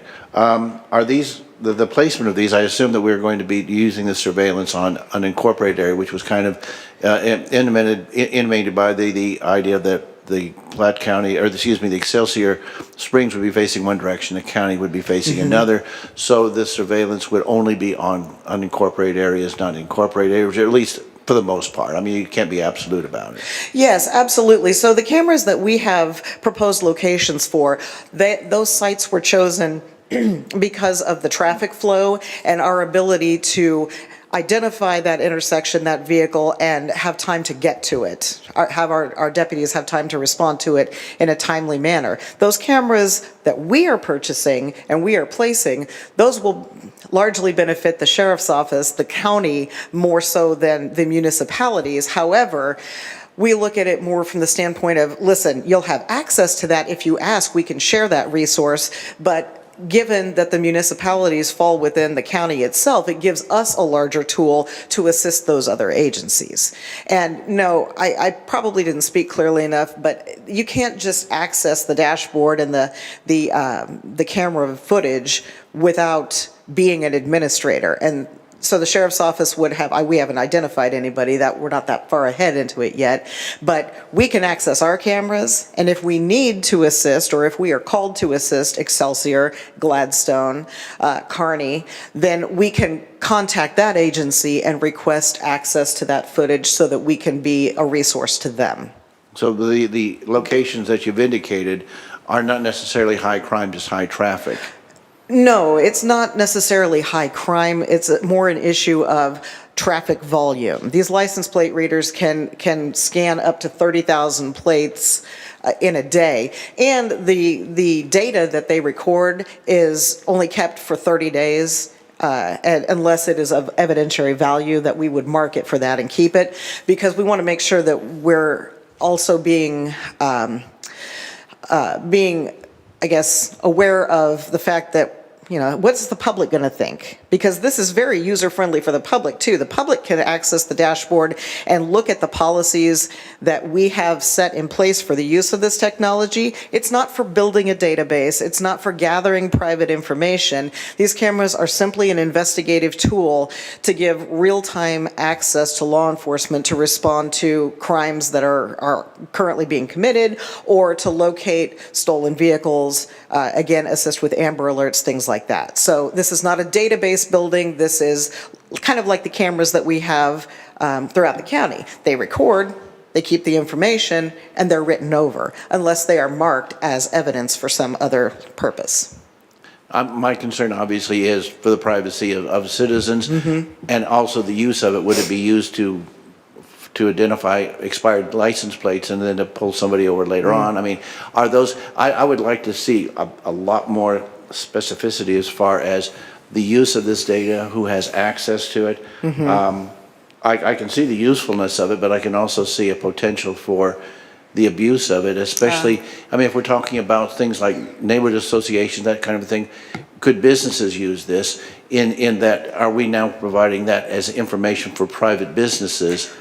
That would not be something I would want to advocate at all. So this is a very powerful tool, and I would like, myself, I would be interested in seeing what kind of limitations to make sure it's not abused.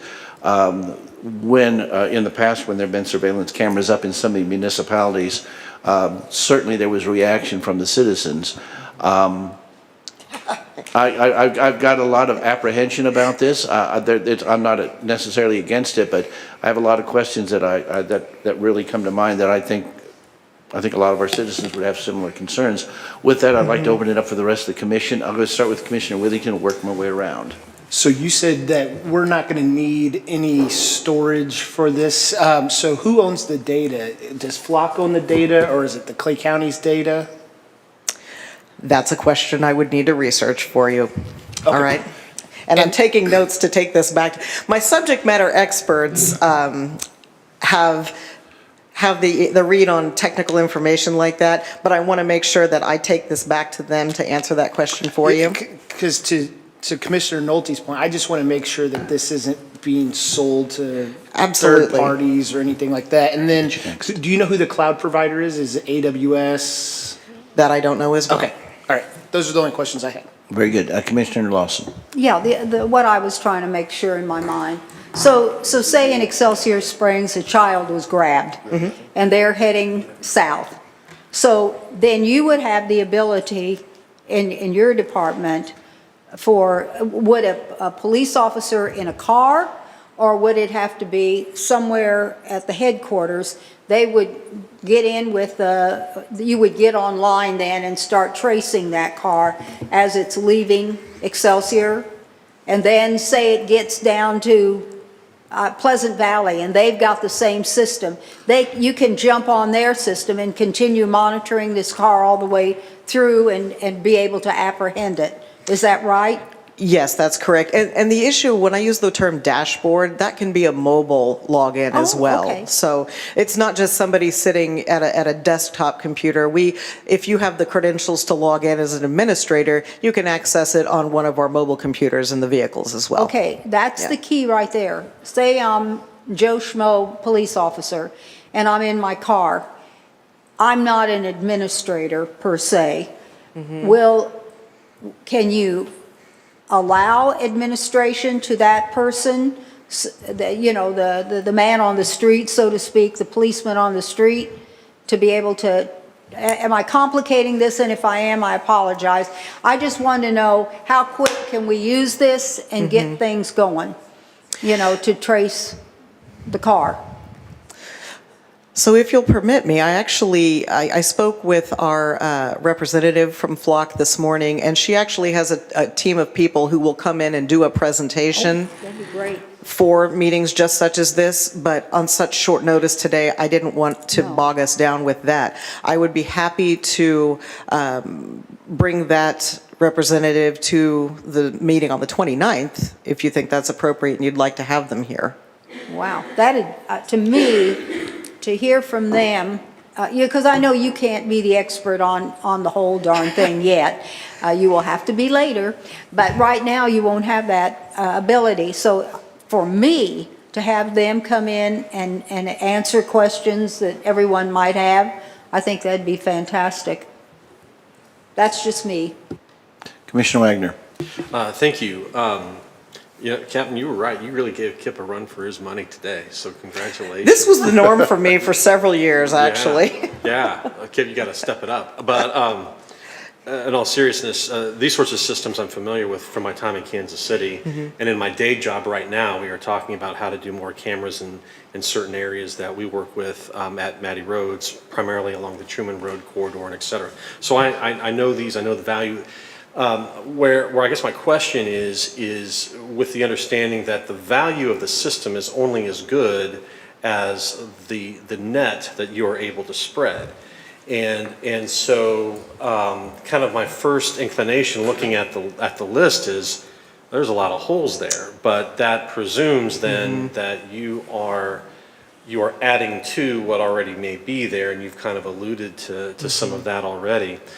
So, so one's a question, one's a request. Okay. The question is, you can, well, I do not believe Kansas City, Missouri is on this system. I believe they are on a proprietary system, if I'm not mistaken. Correct, yes. So the yeah. question becomes, how can Flock integrate with that system? Because my concern is, taking the Gladstone example that you gave earlier, you can have all kinds of systems in Gladstone. No matter which way someone leaves Gladstone, they're in Kansas City. And if you can't talk to Kansas City's system, then you kind of hope that they stumble upon another camera somewhere else. And maybe they will, but maybe they won't. So my question is really, how does that integrate with their systems? Then the request is kind of getting back to kind of, are we augmenting some other systems that are already out there, or other cities that have this system? It would be great to see, if it's not too much trouble, a county map that would suggest the holes that we might be filling with this system, and what may show remaining holes within the system, not to give anyone an idea of what route you can drive through the county and not be found. But I think there is a question of, in my mind at least, if we're going to do this, are we doing enough? And I use the example with Kansas City of that's a lot of what the Kansas City Police Foundation does. And again, in my day job, we're having that conversation with them to see how they can maybe throw some dollars into other cameras that we are looking for. So I just want to make sure that as we go forward, we're managing expectations properly. Okay. Either that, yes, this can or cannot integrate with Kansas City, or yes, this does or does not fill all the holes that are within the county. And I think that would help me as far as that conversation goes. But I certainly understand the desire and the reason why you do it. There's a lot of folks who have been caught when they do some bad things. They drive a few miles away and still find out, oh, we know exactly where you are. And so it is certainly a good tool for law enforcement that I totally understand and agree with, but just want to deal with Sure. those issues. So. Can I respond to Please that? do. Okay, so second point first. It's not just, these cameras are not just about tracking vehicles, but it's also an issue of, you mentioned knowing who that person is, or having a better understanding of where might that vehicle be going, or as simple as, we lost him on a pursuit. Yep. We don't want to continue this pursuit because it's not safe, yep. but that LPR can pick up the license plate. Oh, look at that. He lives out off of Stillhouse Road. Yep. I can go there. So it can also be a tool to help us in public safety to make decisions on whether to continue or terminate a pursuit. Totally agree. Yeah. And so to your point about Kansas City, I don't know that this integrates or not, and I hope I'm not speaking out of turn, but I had a discussion with someone earlier today that mentioned that the system that Kansas City is currently using is proprietary technology, and the individuals that created that have left employment there, and now they don't have support. So it may be that Kansas City is looking into this also. So to your point, yes, I am aware of that because that has come up, and they have had changes in leadership and retirements, to your point. And so there is some question, I think, as we talk about what I'm doing when I'm not here. Right. That is a question of, as we buy more cameras in Kansas City and entities step forward and say, we will pay, to have those cameras up. I think this could be an opportunity, in which case I might suggest to you Sergeant Adam Painter, who is responsible for the system in Kansas City. Yeah, that is a real issue, and perhaps this is an opportunity to have a conversation with Kansas City about how they can take their current inventory of cameras and integrate into a system. I don't know, and I certainly don't want to speak for them. But yes, what you have said is absolutely correct, which to me gives a reason why, if we are doing things, perhaps that pushes them into doing some things that helps everybody. Because, Yeah, it's a great partnership. Yeah. So, but thank you, appreciate it. Commissioner Carpenter. Thank you, Captain. Sorry to overload you because you've already gotten a lot of questions and I might add a couple more into the That's mix. all right, I'm so due. I apologize. So first on just the budget piece of this, the 68,000 to buy the cameras, that's a one and done, or is there an annual, maintenance charge of some kind? Yes, so the 30,000 includes well, let me back up, hold on. The implementation and the one-time purchase of the cameras and the administrative setup fees, that is the one-time, that's the $8,600, is my understanding. The 30,000 is the annual contract for software maintenance, first year and second year. Okay, so we expect 30,000 per year. Yes. And like I said, we've identified discretionary funding for the term of this 2-year contract that's quoted here. After that, we would look into making that a line item request. Got it. Very good. So I think that cameras can be very helpful in law enforcement. That's my amateur understanding anyway. I watch some On Patrol, but that's about it. You guys have the expertise. But I do share some of the privacy concerns that, Commissioner Nolte brought up. We live in a world of fast-changing technology. For folks who haven't tuned into what's going on in the world of AI technology developments, I suggest you do so. I think it's going to impact each and every one of us pretty dramatically in the months and years to come. And so I do think it would be helpful to have a privacy policy of some kind. It sounds like we probably already do, but something that's pretty robust. Because I think that these technologies should be utilized when people are, violating the law or suspected of doing so with probable cause. But you don't want to get in a situation where folks feel like they can't go anywhere without being tracked, by a watchful eye in the sky. And as AI tech continues to improve pretty dramatically, I think people may start to feel even more concerned about that prospect. So just making sure that this is only being utilized in situations where there's a law enforcement justification, some kind of policy I think I would love to see as well.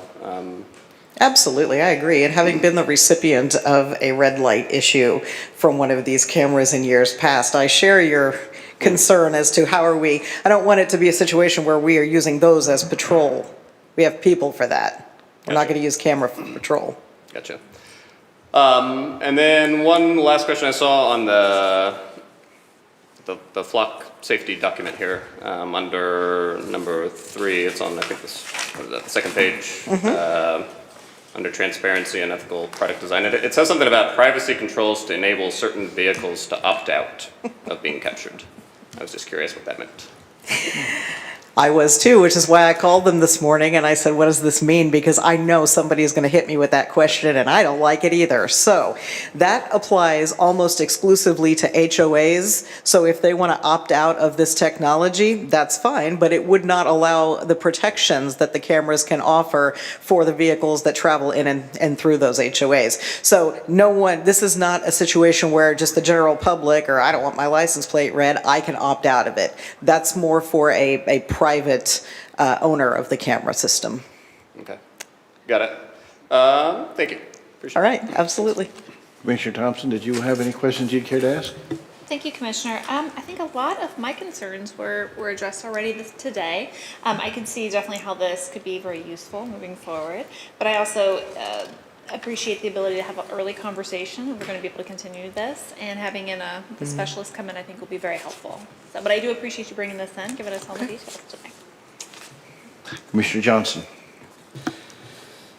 Okay, so I have a number of questions and comments, and some of these questions, if you're not comfortable answering, don't answer. I won't, If they're probing too deep into certain areas.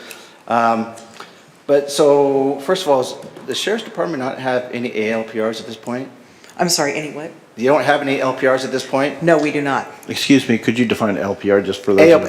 Automatic license plate readers. Oh, thank you. So I'll refer to ALPRs or LPRs, license plate readers. That's what this technology is. Yes, license correct. plate readers. I just I couldn't hear you quite well. Let me move this over.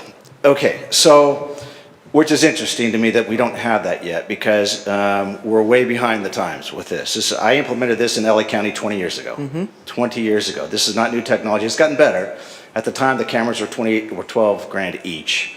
But this technology is absolutely amazing, first of all. It's not a surveillance camera, it's a license plate reader. It captures license plates. It's not capturing people, and its job isn't, the main job is to capture license plates and puts them in the database. So a couple of things about the database, and it already brought up is who owns the data. You're going to find that out. Who has access to the data is another question. If you don't know that now, who has access to the data? And then the cameras, we're going to own those cameras or lease those cameras? We would own them. Okay, we'd own the cameras. And then Flock is just a company, their technology, I mean, it's still license plate readers. Their technology is no different than any other license plate reader, right? They're just a company that's kind of providing this storage service for us. Yes. Yes, to your point, there are other companies that provide this technology. Right. And so Flock will provide the cloud resources or whatever for, and as far as access goes, would our detectives, employees have access to all of the Flock system or just our camera system? In other words, if there's other police agencies using the same technology, using Flock's technology, would they be able to access that as well, and vice versa? If you'll permit me, I'm going to make a specific note on this. And my hope is that they share that data between law enforcement. Yes. So, and the way that I understand this is that obviously we have access to all of our cameras that we own. But if we have a need to look at other cameras, or if we've been called in to assist on a pursuit, or if there's an Amber Alert, we can request access to Excelsiors, to Liberties, to whoever else is using this, to include regionally and nationally if the agency has the technology. Even outside of Flock? No, only has Flock. So let's say Kansas City PD is not using Flock, but they have readers, and we have an investigation going. Will our detectives contact Kansas City PD and say, hey, can you run this into your system for us, or Ooh, that's a good question, and so it speaks to the interconnectivity of, or the interoperability, if you will, of two separate systems. How are we going to use that if they can't integrate? So everybody understands. Let me give you an example, and like I said, I've used this for decades, and I've got so many felons and violent criminals and homicide suspects using this technology. An example, there's a shooting right out here right now, ends up being a murder. Nobody sees anything but a red truck go by and they got the last three letters of the plate. ABC are the last three letters, didn't get the first three. What we can do is we can put those last three letters of that plate into this system and run every plate that's been captured by this camera that has those last three letters. Pull up a picture of that plate and maybe a picture of that vehicle, and if it's not a truck, we just get rid of it. And we can pull up all those plates that have that and start going through those plates, where it was headed, start tying these things together, and you may have your suspect right there, or your suspect vehicle right there. And it's just incredible technology, and over again, we've got plenty of, like I said, murder suspect and violent criminal. This is LA County I'm talking about. Hopefully we don't have a lot of those here. But a lot of violent criminals with that. This technology is just amazing. Kidnapped suspect and victims were recovered this way. I can't say enough good things about this. And I will say I'm shocked that we don't have this yet. I'm shocked that we don't have it on the cars themselves, because a lot of agencies will have them actually, you'll see them on the top of the police cars. And so they're picking up data along the way. And when they drive by a vehicle, it'll pick up license plates, either parked vehicles or vehicles moving each way. If there's a felony wanted vehicle, it'll pop up on the officer's screen right away. Hey, a felony vehicle just passed you on the highway. This is a description. Turn around and go get it. That's the kind of technology. It's just absolutely amazing. And it really gives us an advantage over the bad guys. I'm a big believer in it, and I actually have a really good contact in LA County who's been our main guy on this. If there's someone you guys want to talk to that can help, he's been doing it for decades. Couple other questions I have. Like I said, this isn't new, and the issue with privacy and stuff, this comes up every time, and we're not. This is something that has been tackled already other places, but a lot of it is people don't understand this is not a surveillance camera. It's not a red light camera. It's not tracking your speed. It's not looking for speeding violations. Right. Anything like that. It's really to get your license plate in the system to find out if it's wanted for anything, and allow detectives, investigators to go back and and find potential suspects and where they've been, which way they're headed, that kind of stuff. We picked him up on this camera at this time, and we picked him up on this camera at this time, so we know he's heading that way. So privacy concerns, I think they've been tackled already a lot of other places. I'm not overly concerned with that. And just so the community knows, we're not looking to pick up speeders on these cameras. They're not like red light cameras or anything like that.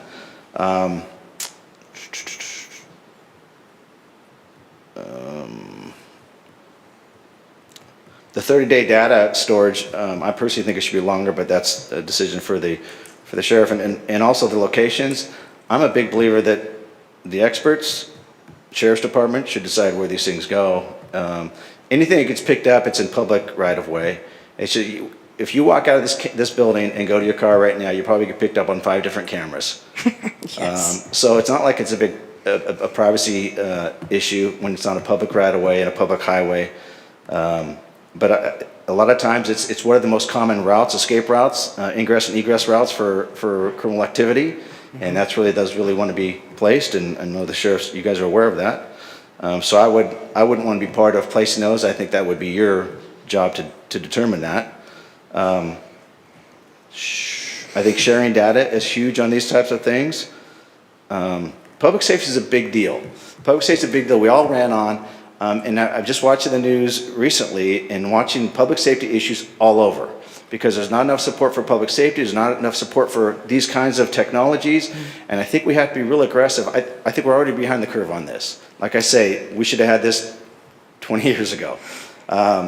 We're behind the curve. I think it's very important. I think it's an incredible tool, and I'm 100% behind it. I have some expertise in this, and I'd be willing to help you answer any questions on this, and like I say, give you some information on some people that really know what they're doing and help actually design some of these systems, because this is really good stuff, and I wish we had it on the vehicles as well. But That's been a budgetary concern. Sure. That's been kind of a restraint, but we look at this technology, the options of stationary cameras as being the next best thing. Yeah. Okay. I just had a couple of follow-ups, and I'll just ask if anyone else does. Is there going to be any requirement for FTEs from the Sheriff's Department to be monitoring, or to whatever term you care to use, that will be assigned to this particular tool? I'm sorry, let me make sure that I understood your question. Are there going to be criteria for who is going to be like administrator? No, what I'm talking about now is as far as using officer number of hours. So I'm talking about just FTEs who would be monitoring this and who would be, passing this information back and forth. So we've got the cost here as far as materials go. I wanted to see if there was going to be an additional cost as far as personnel goes. No, this is not a replacement for. This is a tool, not a replacement for law enforcement services. And so I'll get to your answer. I think that I don't know who the sheriff has identified as being like administrator or using this. I would imagine that dispatch would have access to this. And there again, we're getting ready to co-locate with Gladstone. Right. So, you're going to have this technology there too, where dispatch can relay some of this information to our field units. They will be able to log into their mobile computers and see and get information as well. I think you kind of answered my question. My question was really, is this going to require more FTEs to? No. Okay, that's what I was asking. Sorry. That's okay. No, it was good that you answered, or kind of with other information, but I danced around it. Sorry. Yes. No, we are not requiring additional personnel to put this into service. And I think I know the answer to this, but I need to ask it anyway. And that is, so it would be reading license plates. There would be video of a particular vehicle, or red for it, or whatever. Does it have the capabilities of doing facial recognition software for someone who might be the driver? So I'm going to answer this, but I may come back to Commissioner Johnson for additional information. It is my understanding that this is not video. It takes snapshots of the license plate. I don't know if any of you have ever gotten a ticket or a notice in the mail from, I don't know, Illinois is really bad about the turnpike. If you travel those highways, they will snap your license plate and say, hey, you didn't pay toll, and you didn't know there was a toll to pay. I've traveled to Chicago a couple of times recently, and that's what they do. They send me a picture and say, hey, You can pay the toll online. That's the technology we're looking at here. It's a photo of your license plate, not a photo of your entire car, not a photo of anybody in the car. So to speak to your issue of the expectation of privacy, if you're traveling on the public roadway, your license plate's fair game. But it's not looking for people in the car. We are not so concerned about the people as we are just the vehicle itself as the identifier. I assumed that was going to be the answer to the question, but I felt the question needed to be raised all the same. Sure. Some of the things that I've been involved in, especially back in the legislature, was the idea of facial recognition software being used in public spaces. Yeah. That's something that requires, I think, some caution and some thought. Yeah. Are there any other questions, Commissioner Wagner? No, just to speak to that issue, because in Kansas City, we had those license plate readers that led to those traffic citations, which then were thrown out by the courts. But just to suggest that these cameras that we're talking about here do not lead to a citation. No. They exist to help build the case for whatever case needs to be made that ultimately may lead to an arrest or whatever the case may be. But it merely, think about it as pinging you as you're moving along, right? It's pinging you, telling you it was here, it was here, it was here, it was here. And that suggests here's where you need to go find that perpetrator or serve that warrant or whatever the case may be. So the type of information is very discreet for that reason. Would that be a fair way of suggesting that? Yeah. Yeah. Absolutely. I wish I had said it that clearly. Exactly. These are eyes for us, not enforcement tools. Right. Yeah. Thank you. Any other questions or comments? Commissioner Withington? I got one of those from Illinois also. Just so you know, you get one free one a year. I forgot to pay. I forgot to pay mine, and I couldn't pay it. It was past the 7 days, and I thought I was gonna have a warrant out for my arrest, and they told me you get one free one a year. So Yeah. So you are at liberty to travel 49 of the 50 states at this moment, is that? Further questions or comments? Commissioner Johnson.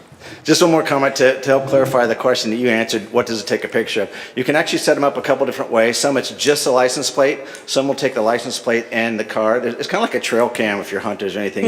You can set up for a short, like 5-minute video clip that takes 5-second video clip of once it, like if it identifies a license plate that's wanted, it then will kick into video clip mode and take a 5-second video clip of it. There's different ways you can set it up, but they're designed to first see the license plate of the car. They're not designed to, unlike some of the red light cameras, which actually see the picture of the person, they're not designed for, there's no facial recognition in there, and they're not designed to pick up the person in the car. It may do that at times if it's getting a video clip of a car going by, but that's not what they're designed for. At least all the ones I've used have never been designed for that. Further comments before we close the discussion? Seeing none, thank you very much. We look forward to getting more information. Obviously, it's a subject that, particularly those unfamiliar with it as I am, certainly more information would be very helpful.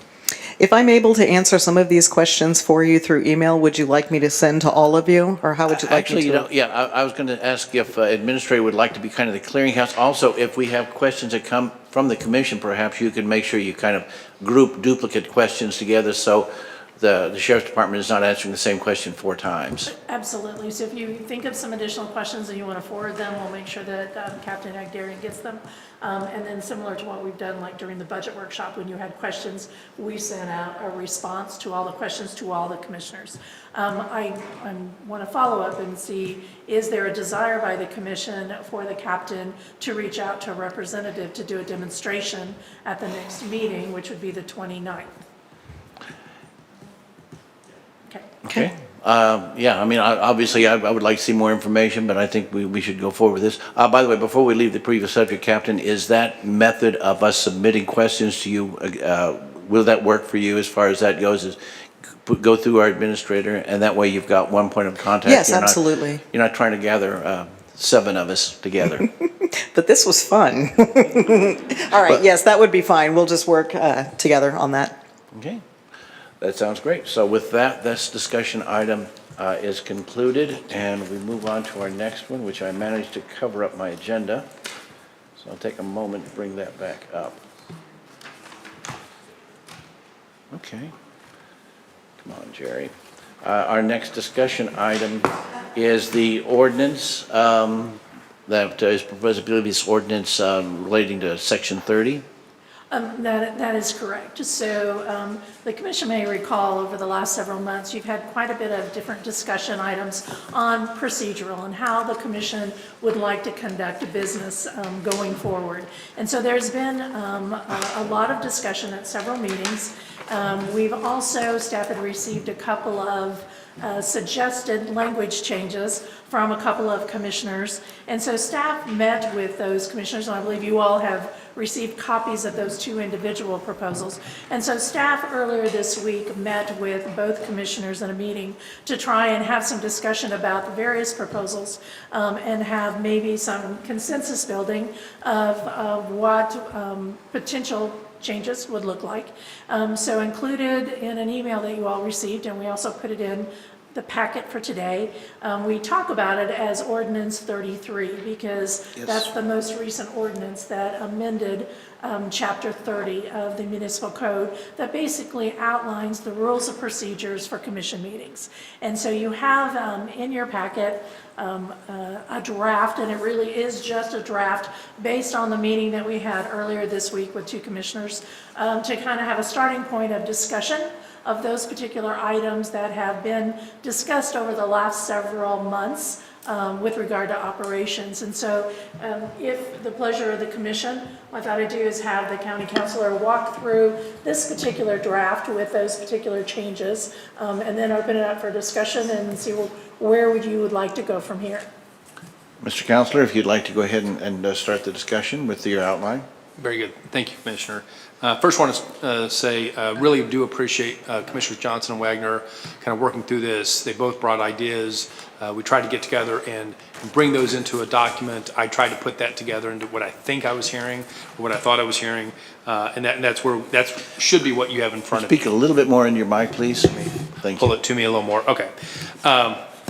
So the big change, and I'll start with the big change, is more of a conceptual change, and this is something we've talked about a lot, is the idea of abandoning the work session, business session model, that we will go to nothing but business sessions.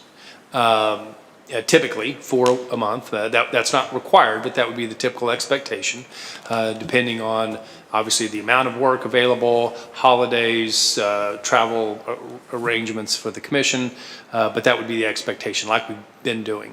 The other big change is getting rid of the concept of immediate action, or the current concepts of immediate action, consent, and regular, and replacing those current concepts with the concepts of consent and regular.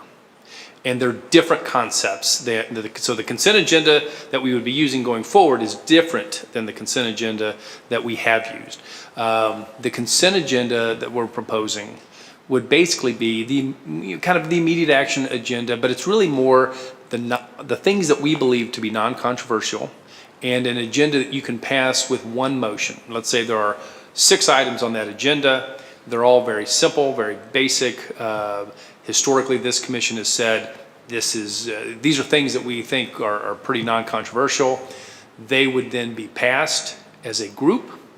And of course, and we retain the concept that any commissioner can pull something off that agenda and place it into the regular agenda. So I think that's a good safeguard that something isn't just being, thrown through and the commission doesn't have an opportunity, or a single commissioner doesn't have an opportunity to ask questions about it.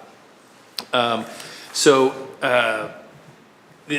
turning to the document, so page 2, sections A and B kind of outline what that is. That the business sessions are now the only sessions that we'll have, unless we call a special session.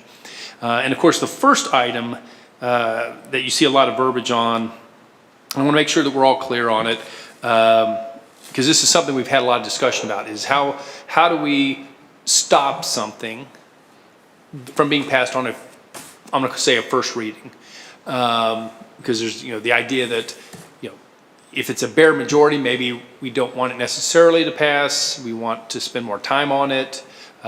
Does one commissioner have the ability to push it off one meeting? And the consensus of this group, that I'll offer is the idea that if 2 commissioners voice an objection prior to the vote, that would be enough to move it 1 week to the next business session. And that's an important concept because one of the things we talked about a lot is can one commissioner hold things up?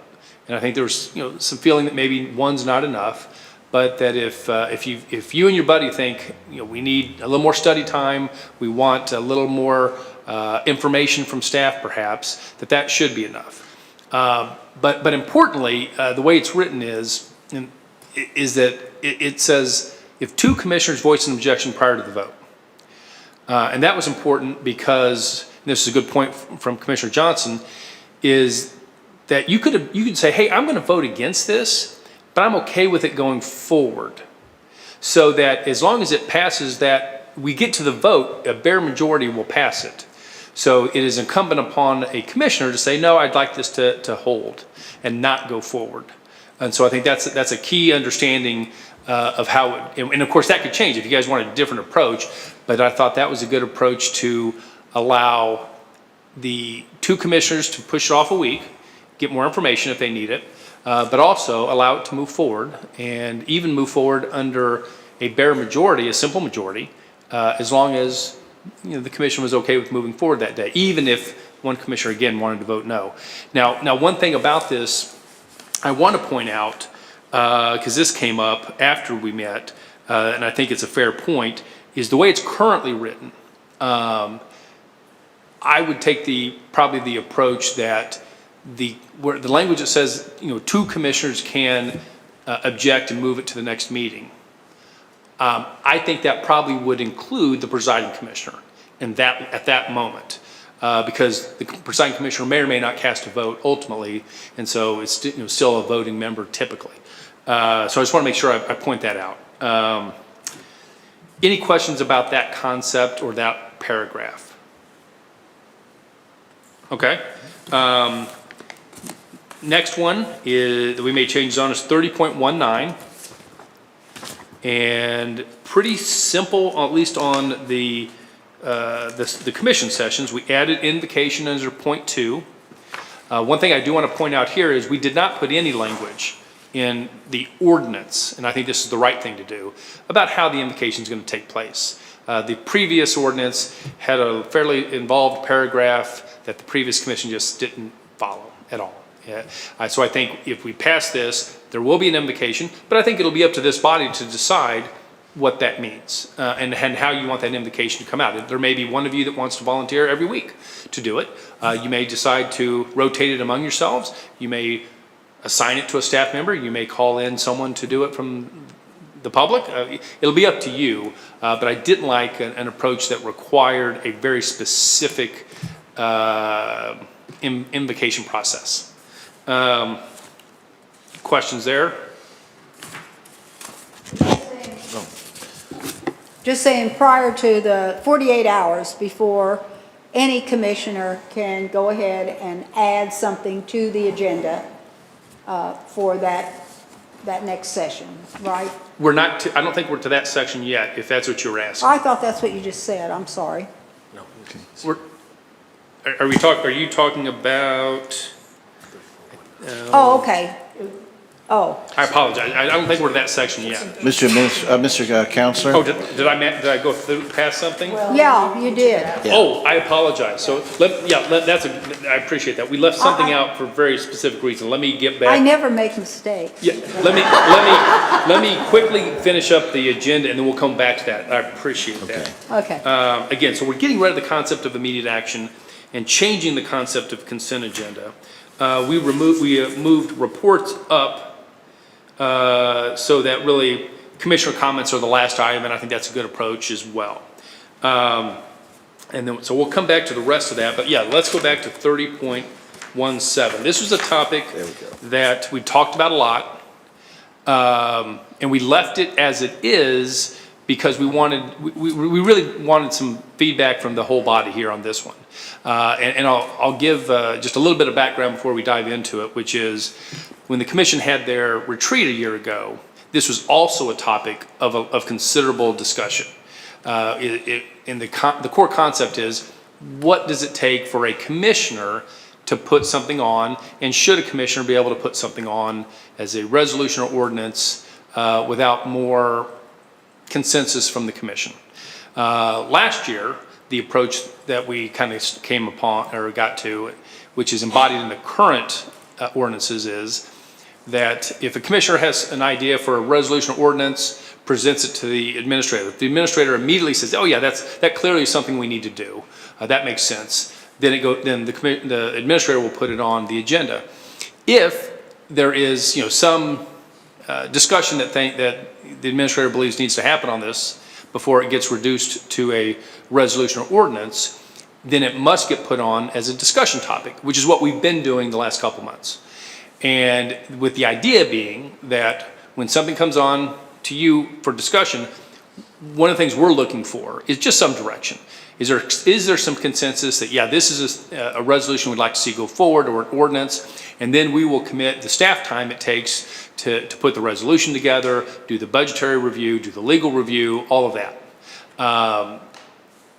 The discussion that we had was, do we want to put in the ordinance now that a single commissioner can offer a resolution or an ordinance, and it goes on the agenda.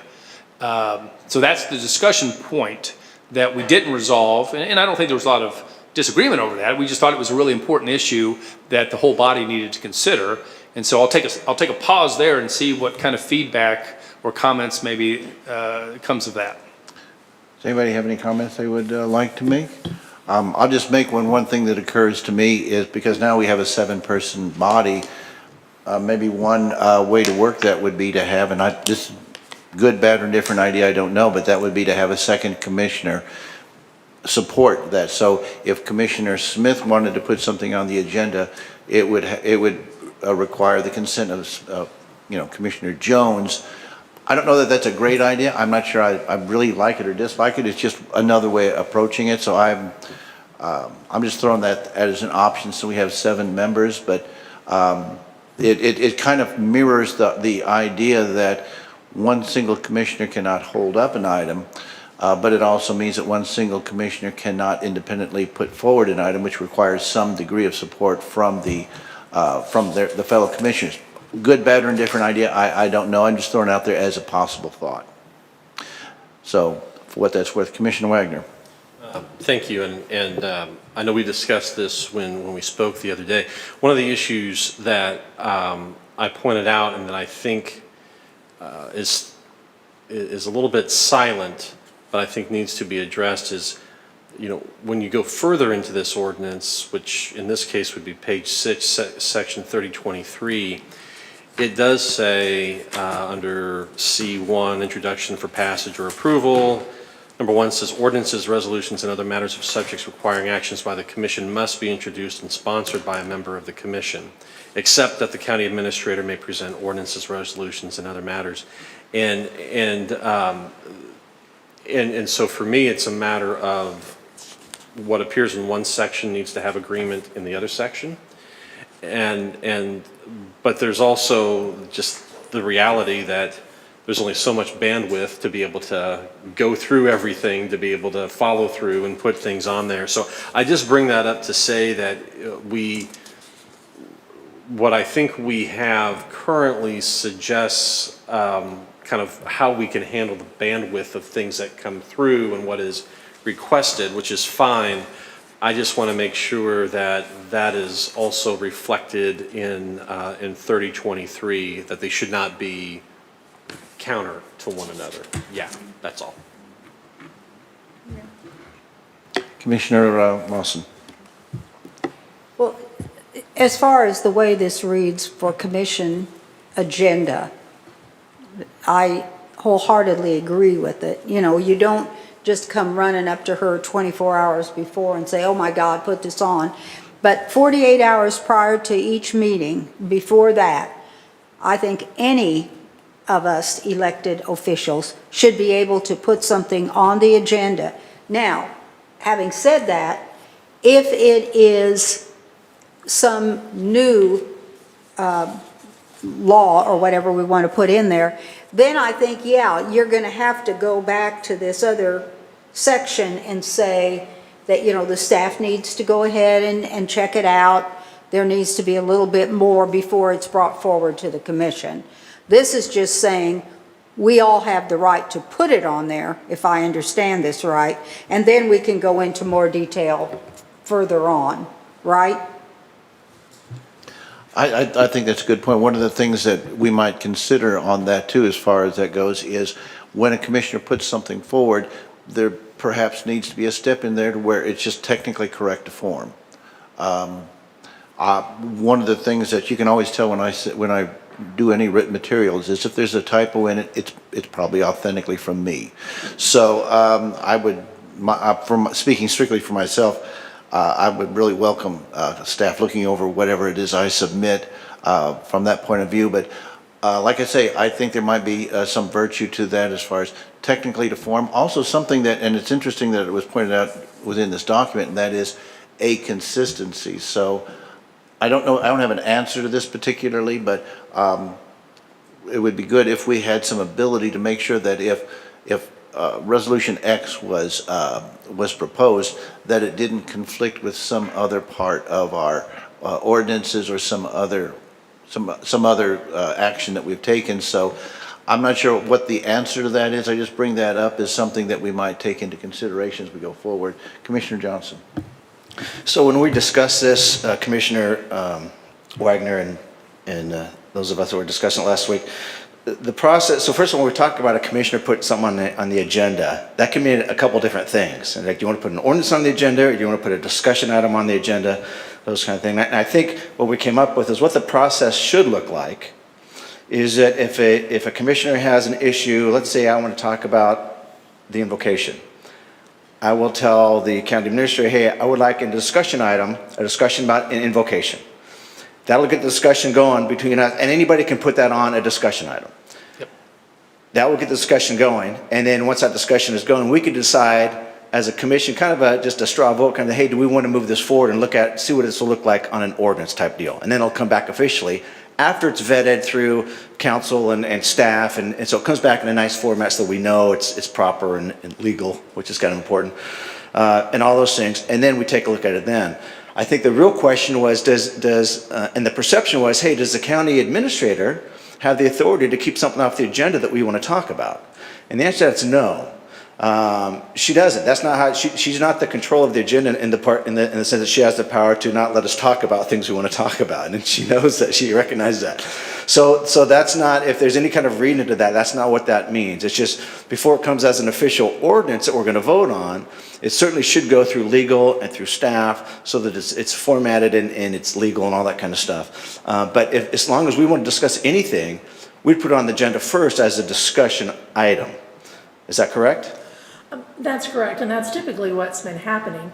I think a couple of things, just an observation that sort of compounded is, there's been discussion items, the discussion is closed, Kevin and I have looked at each other and going, did we get direction there, right? And so I think one of the things that would help staff is if you bring up about invocation and it's a discussion item, discussion happens, and there's not a clear direction, since you're the person who brought it up, I'm assuming presiding commissioner would recognize you as the closing, then we sort of need you to circle everybody up and say, do we have consensus? Do we have direction for staff? I'd like to bring this, I'd like the staff to bring this forward. And you know, as you did last week on the ordinance that you just passed, you know, Jerry asked and there was just a lot of head nodding yes, so we had consensus, so we knew what to bring back in a format that was appropriate for you all to consider for passage. So that's in theory how it's structured to work. But we've had a couple of discussion items that there was at the end of discussion really no clear consensus. There was a great discussion, but we didn't get a sense of what you wanted us to do. I think I'd like to point out that while that's very helpful that we do that, there are going to be some times when we have discussion to where we don't necessarily have consensus. We want to continue working on it, and there may not be instruction for staff when we have that discussion.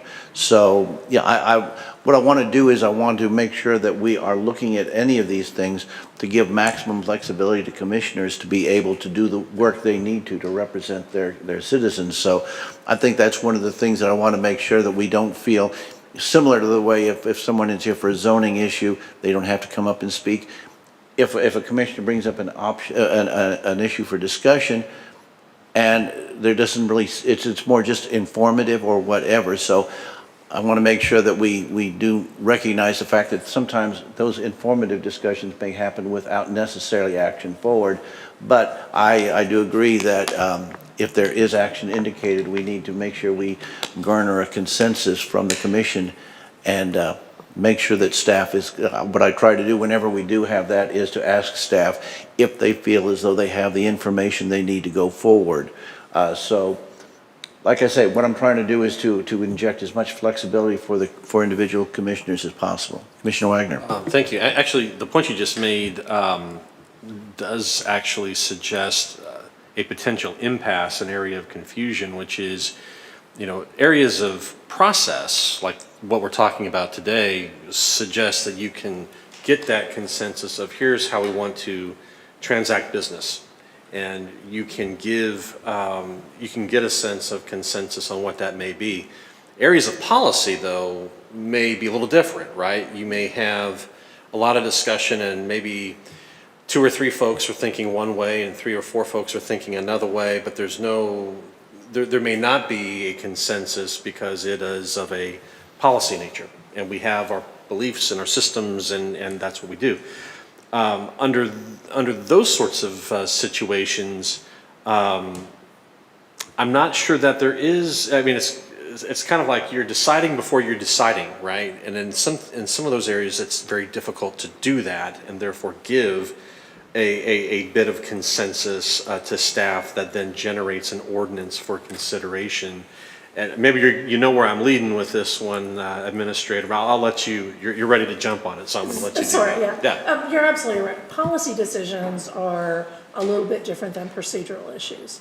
But certainly during your discussion with regard to whatever the policy is, we're going to hear what that discussion is, and you're right, it could be very well divided. In that particular case, obviously the policy issue came up for a reason. Whether it's brought up by staff, because it could be a staff issue brought up for policy, or statutorily changes, or something that a commissioner wants to do. So at that point in time, we're going to have to make our best judgment in bringing something forward, because my guess is you're going to want to act on a policy, either thumbs up or thumbs down. Or, as Commissioner Nolte said, many times some of these policy decisions may take several discussions by the commission, because we'll continue to provide more information or answer your questions. So it's a little bit different when you're talking about a particular policy issue.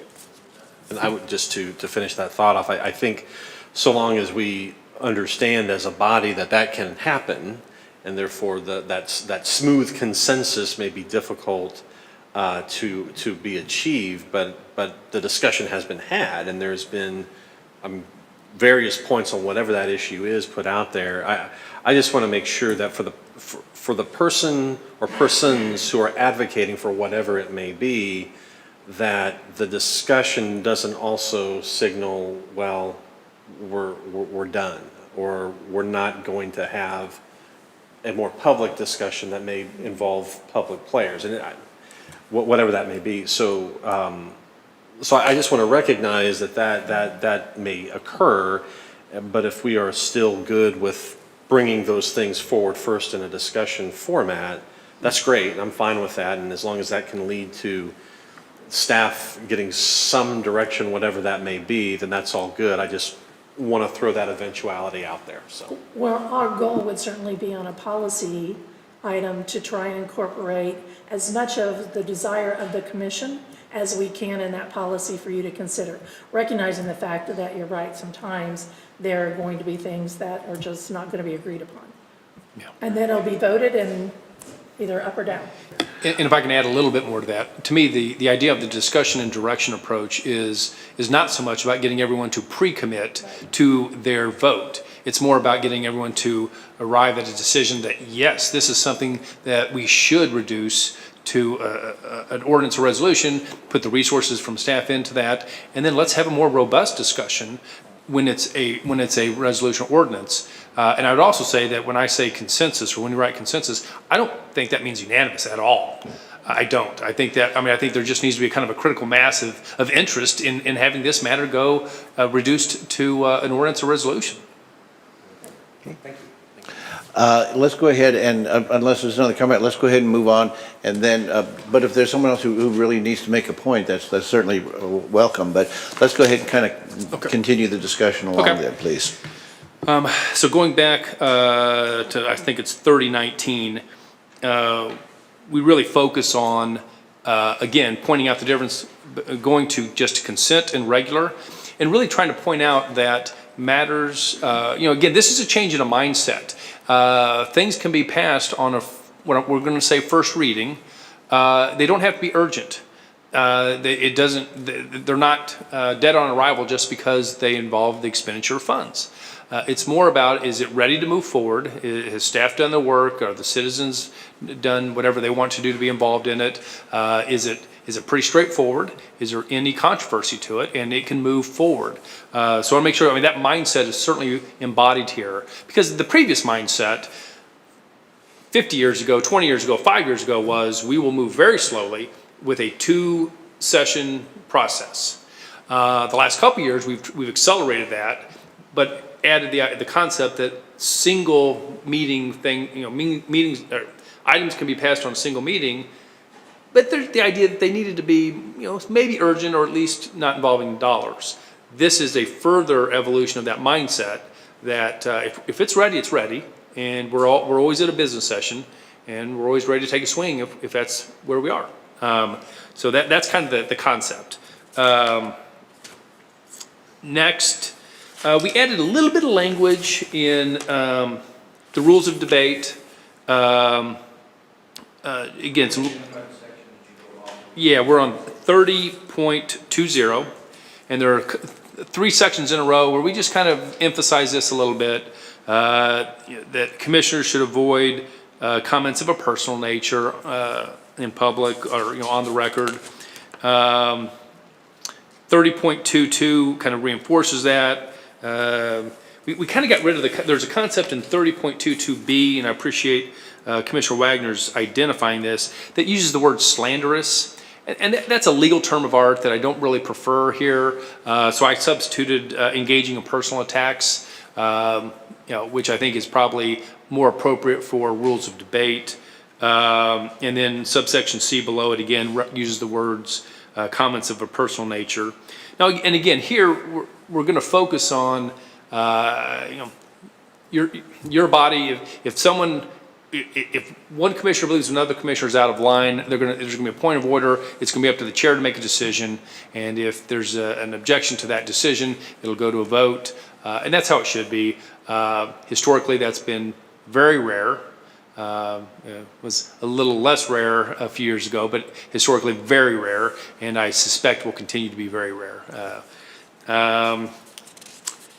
We talked about Commissioner Wagner's observations on 30.23. Other than that, I think the very last thing that we had was under 30.41, and this is giving assignments to the county administrator. One of the things we did here is we actually made this a little easier to do. Again, that operating on consensus. Because this is what really happens in a public meeting. You give some discussion happens, an assignment's given to the administrator. Hey, can you go look up this, this, and this, and report back to us? That's really what does happen and how it should happen. The prior language required a vote, which I didn't think. I thought that was unwieldy. So, if there's direction given by the commission to the administrator or staff, that seems to be the appropriate way to say it. And again, make things move a little easier, more efficient. And I think those are the last of the changes. And I'll circle back to maybe questions from everyone or comments about what you'd like to see. I had one, and it relates to the idea that they would be acted upon in one meeting. Right now, we have a box on that staff can check requesting immediate action. Are we going to, is the plan to retain that box that staff requests? So depending on the outcome of how the commission wants to operate, we will be revising the form. Right. To accommodate, to follow the process. And so, since we have a business session, it will be probably one of those that we really won't have that item on there of recommending immediate action or not. We'll simply put it on and give you all the information. And then, honestly, if we think it's immediate action, we're going to put it under consent. Okay. If we put it under regular, still means that it could be immediate action, but you may want to have discussion, you may want a presentation, and so you may want to weigh in on each one individually. So just because it's on regular does not mean that it would not be eligible to be passed that evening, but we'll be redesigning that form based on how you choose and want to operate. And I would suggest that maybe, again, this is that mindset switch. Where I think right now it is, we expect things to go into 2 meetings. We're looking for a reason. You need to tell us. You want staff to tell you if it should go in 1. So it's on us to make you do that, or for that to happen. I would say it kind of flips. If there's some reason it should slow down, we'll tell you. But the presumption is it's ready to go. If it's in front of you on a business meeting, it's ready to go. If it's not, we will tell you. If there's more information we think is needed, maybe that's popped up since it got put on, we'll certainly let you know. But I think that, again, it's that mindset switch, and make sure you understand that. I think, again, the presumption is if it's on one of your meetings, it's ready to be voted on that day, or certainly eligible to be voted on that day. Well, I guess what I'm saying is when you have items on consent, they are dealt with in a bundle. They can be, and that would be our assumption. So what I'm talking about is items that are on regular agenda that while it may be appropriate and to that we act on them in that single meeting, it is similarly appropriate that we deal with it as an individual item. So what I'm saying is, if staff can express to us that X item is on regular agenda, but they would recommend that we act on it that evening or that at that meeting, that would be helpful to know. Am I? Well, again, my idea, at least my thought is it's really the opposite. If you're looking for, I think staff should be saying, here, like, so for example, if the Flock contract was in front of you today, lots of good questions, staff might have said, this is in front of you, but there's a lot of questions here. There's a lot of fine detail we want to get to. So we would prefer that this not be passed today and it go in this case 2 weeks. Yeah. I guess what I'm saying is there may be some issues that should be dealt with, and maybe the mechanism is in here and I'm just not picking up on it, but where we can hear and deal with an individual item and pass it. So it feels like there's more flexibility there. And it would be good if there was something on regular that staff said, yes, we'd like that acted on tonight. However, it is something that we do need to deal with on an individual basis, as opposed to having to go back and have a commissioner remove it from consent to put it on regular. I'm not sure. I'm just asking this. I'm not sure I have an answer exactly. I'm just saying this is one of the issues that I'd like some clarity on. Commissioner Johnson. Yes, I think it's important to understand whenever you pass any kind of laws or ordinances to look at the spirit or the intent behind it. And so I kind of want to explain the intent that I have behind this proposal, and Commissioner Withington could, or no, I keep calling you Withington. Wagner can jump in. What are you, W's? Nonetheless, it's because you both have, no, never mind. So the idea of the 2 meetings before, the work session or whatever it was, we don't do that. Everything's a business session. Every day we meet, we're open for business. And the concept of a first reading and second reading is gone. We don't do that. The idea is when we have something before us, we're going to take action on it, unless there's a reason not to. If something's presented to us tonight, we'll take action on it, unless there's a reason not to.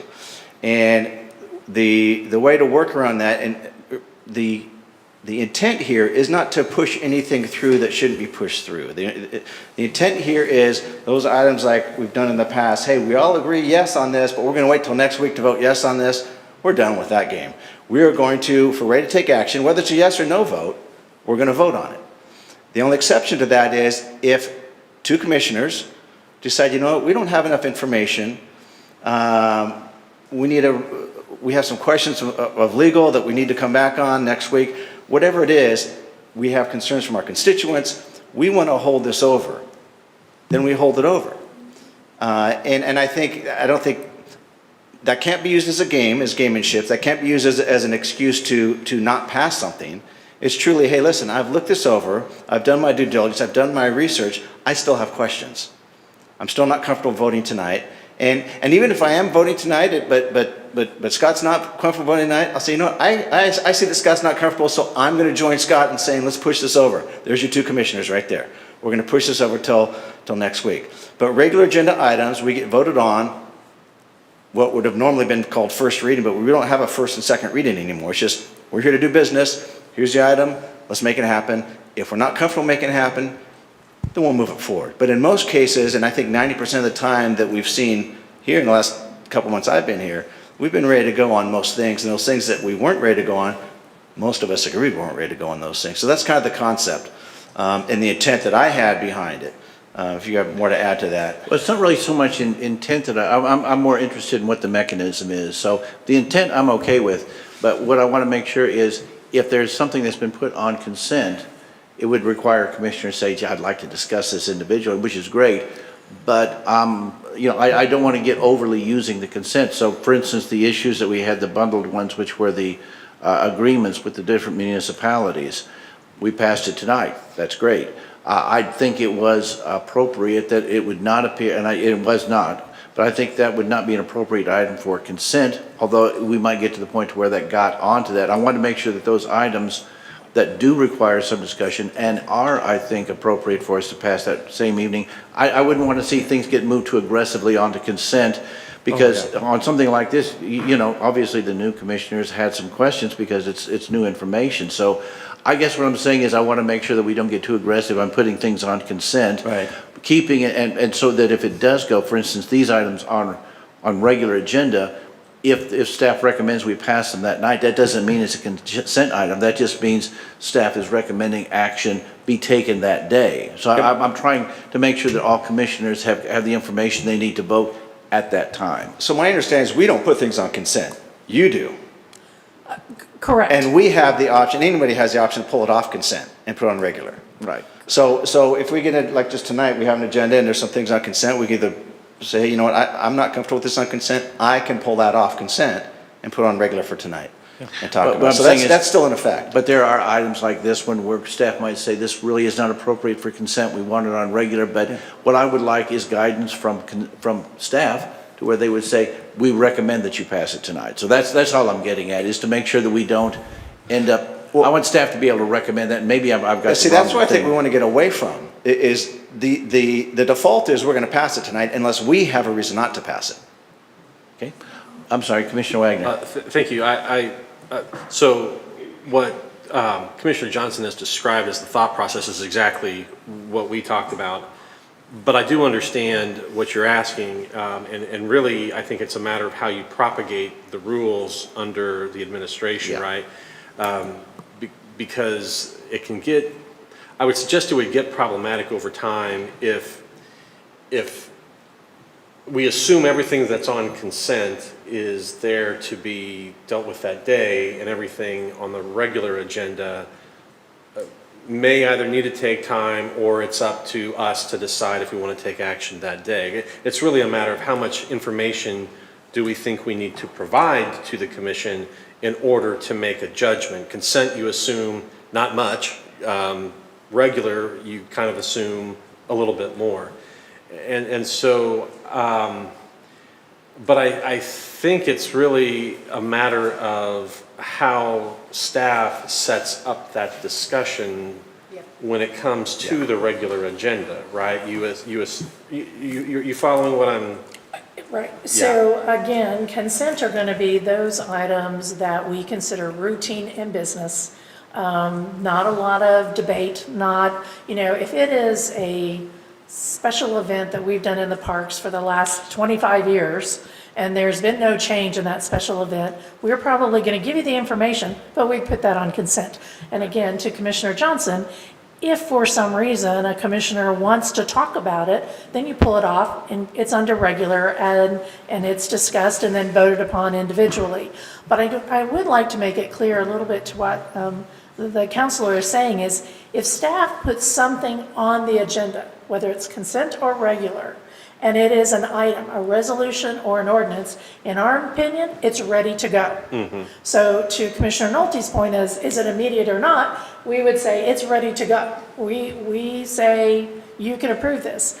You may say, yeah, this is really good on regular, we're good with all of this, but for example, with Flock, if we had put that on, right, just for an action item, lots of questions, my guess you all would have told us, we need more information, we're not ready to vote on this tonight.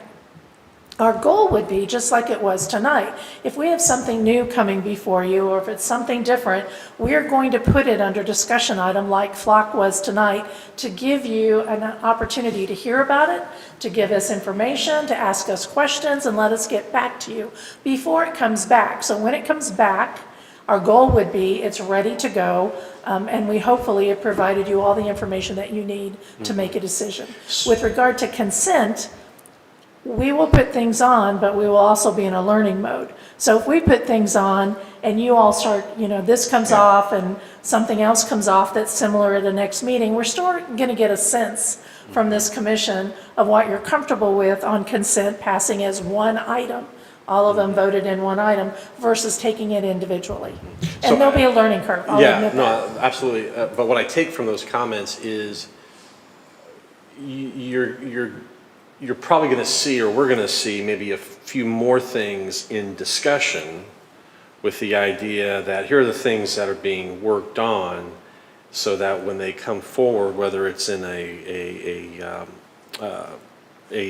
regular agenda or a consent agenda, they have been perfected to a degree, so that if the body wants to take action on it today, do it.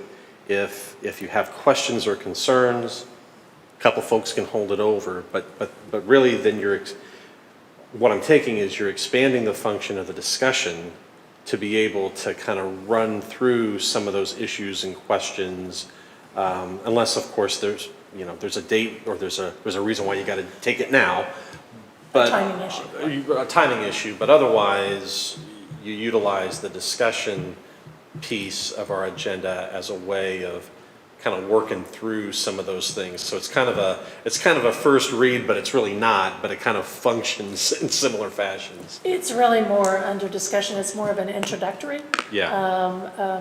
For an education purposes and for us to get feedback from all of you, depending on what the topic is. So, for example, the insurance that we brought to you in a discussion item, simply because we have to have insurance. We were going to pay the premiums, but there was a change with regard to how it functioned and what our retention was. And we felt like that was significant enough that we wanted to set a time for that versus when we brought it forward for the commission to consider. That will be great. Sometimes that won't work. And so what will happen then is when it's an agenda item under regular, we're going to come up and we're going to do a presentation. And so there will maybe be those that you will say, we're not ready to make a decision on this. Gotcha. Thank you. Thank you very much. Commissioner Lawson and then Commissioner Withington. Okay, well, I think we fluffed over something, and I apologize if I just slept through it or something. But on special sessions. What section number are you on, please? Oh, I apologize. It is D, and that's, I guess in the section, Division 2. 30.16. D, on page 2. Yep.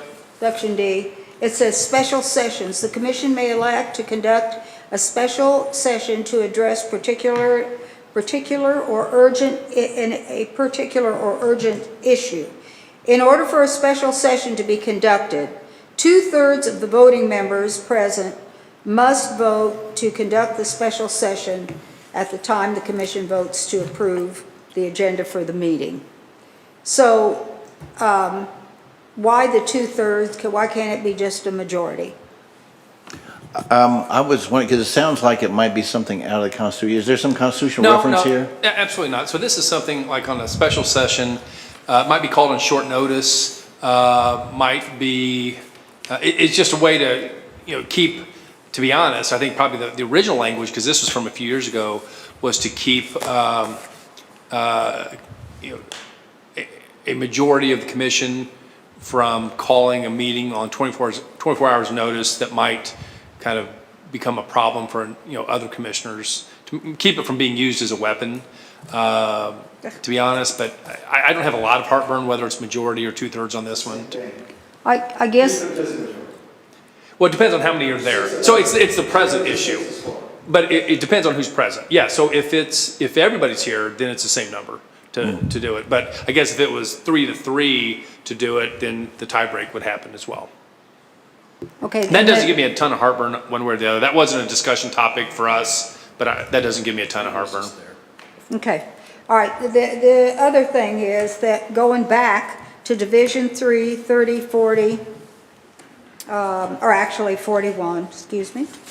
No commissioner may create assignments or projects for the county administrator without the consensus and it kind of crossed through a majority of the county commission, I guess. Well, I'm not looking at, having Diana do anything big or hairy, but if a good example, when she and I discussed some of the budget, and she was going to find out some information and get it back to me, things of that nature. But give me an example of something that we shouldn't have her. We have not got the power to have her do. Well, so there have been times where commissioners have maybe abused the time of the county administrator and spent way more time or required the county administrator to do things that really there was no belief, because the county administrator responds to the body. I mean, she's an employee of the 7 of you, not any one of you, as am I. And the idea is that it's really for larger things or things that maybe we wouldn't necessarily, that the body as a whole wouldn't necessarily want the county administrator to do. That does happen. And so and I'll tell you, this language has been there for a while for that very purpose, is to keep one commissioner from monopolizing the administrator. And to be honest, what works well is, you got a little project or you want some feedback, you're always going to get it. That's always going to happen. That's not a problem. It's there as a safeguard to make sure that one commissioner isn't monopolizing the time of the administrator. So then, okay, say I have a major project, I don't, but say I had a major project for Diana, because I want to get this straight. And I can't go to any more than 2 commissioners to ask them to approve that for me. So there's 3 of us. That's not a majority. So how do you? Well, so typically it'd be in this setting, right? Okay, it'd be like in here, I'd have to bring it up. Yeah, absolutely. Okay. Once a week, you guys as a body have direct access to your employee in a way that comports with the Sunshine Law and you have that opportunity. So let's say you wanted the administrator to do a fundamental review of our salary structure among every employee. That's a big project. Mm-hmm. But if we had this discussion, so we put it on as a discussion item, salary review of employees, and the commissioners talk about it and say, yeah, that's actually something we need. Now there's real clear direction. We don't want a big project like that to be simply at the whim of a single commissioner, because that's an enormous amount of staff resources. And clarification, asking questions, needing additional information, I would not consider a project or an assignment. Unless your request for information is, I'd like the records for the last 95 years, right? That might be a little bit much, and you and I would have a conversation about. But as a general rule, your questions on the budget or questions on anything that comes forward, absolutely, that's what staff's here to answer questions. It's more about, as the counselor said, a particular assignment, and that's where, again, under discussion items for the commission to discuss and say, yes, this is a project that we want to allocate resources to. I think there's an element of common sense that's at play here, which was not at play in previous years. My sense of it is we can certainly ask the administrator and staff questions and all that. At some point, I think that the administrator would, if the situation dictated it, could say, I'm not comfortable carrying out that particular task. I would really like instruction from the commission. So I think the administrator has the ability to say, not really something I'm comfortable with doing right now, and I think that works. But to give you a ridiculous example of how it was at one time, I had asked a person who worked for the county, so what you're telling me is, if I ask you what time it is, you consider that to be a specific task that I may not ask you? And the answer was yes. That is totally ridiculous. I think we have a much more reasonable atmosphere right now. I think there's a lot better trust here, and I think I'm comfortable with the way it is written here. I think unless some kind of problem comes up, because I think we're all reasonable people willing to do this, so prescribing things too specifically might not be a good idea in some of these issues. And I have confidence that none of the commissioners are going to knowingly want to violate that. And I have every confidence that if the administrator said, I'm not comfortable doing this, that would then result in a broader discussion with the commission. So I feel kind of comfortable with where we are on that myself. I don't know how everyone else thinks in those terms. Certainly, if that would happen, my discussion with the commissioner requesting it is, let's put it on a discussion item for the agenda. There's a way to make those things happen. We just want to do it about the right way. It's all about method and procedure. So yes, I agree with you. Commissioner Worthington, did you? Yeah, so if you guys are looking for consensus to move this forward, I'm in favor with this. One thing I do see is, are you guys gonna fix the bottom of the document? It just says Western and Eastern to match what it currently has? That won't be on there. Are we all Yeah, gonna be yeah, drawing? none of that'll straw- be on there. I didn't know if we were gonna be drawing straws to, to Yeah, sign. no, thank you for catching that. That was just from ordinance 33, and we All just kind of, brought it forward. So. I think yeah, if you need- Commissioner Withington is right. I think it's time to go ahead. I think we've discussed this fairly fully. But I'm in favor of this, so if we wanna move it forward and put it on next week's agenda I'm in favor. Is that consensus? I mean, with the exception of any technical issues, one that Commissioner Withington just pointed out, but as far as any substantial changes, I think we're good with what we have. I certainly am. I just want to go around the board just once and see if everybody has the same thought, or if they want to express any concerns. Certainly, this would be the time to hear them. Commissioner Johnson, that's a thumbs up? I'm good, I like it. I was going to say, for those who are listening on audio only, thumbs up from you. Commissioner Thompson? No, I feel very comfortable moving forward with this, and I do want to thank Commissioner Wagner and Commissioner Johnson for working so diligently on this, and we've had a lot of robust conversations. So I think this is a great moving forward. Commissioner Carpenter? Yeah, I support it too, and thank my colleagues for getting us to a place where we can all be on the same page. I think today's meeting is an example of, today was nominally a work session. I think we put virtually everything except for the last couple items we snuck onto a couple weeks from now. And given that that's the way we're going to conduct business, I think having our governing ordinance actually match what we've been doing makes a whole lot of sense. So I will be in support. I am also in support. I think one of the things that we should keep in mind as we go along with these rules, if we discover something that is not functioning as we thought it should, we can always revisit this. This isn't carved in granite. This is just a good, I think, place for us to be at the moment. Commissioner Wagner. I'm glad we're at this point. I'm exhausted from it. I want to be done with it.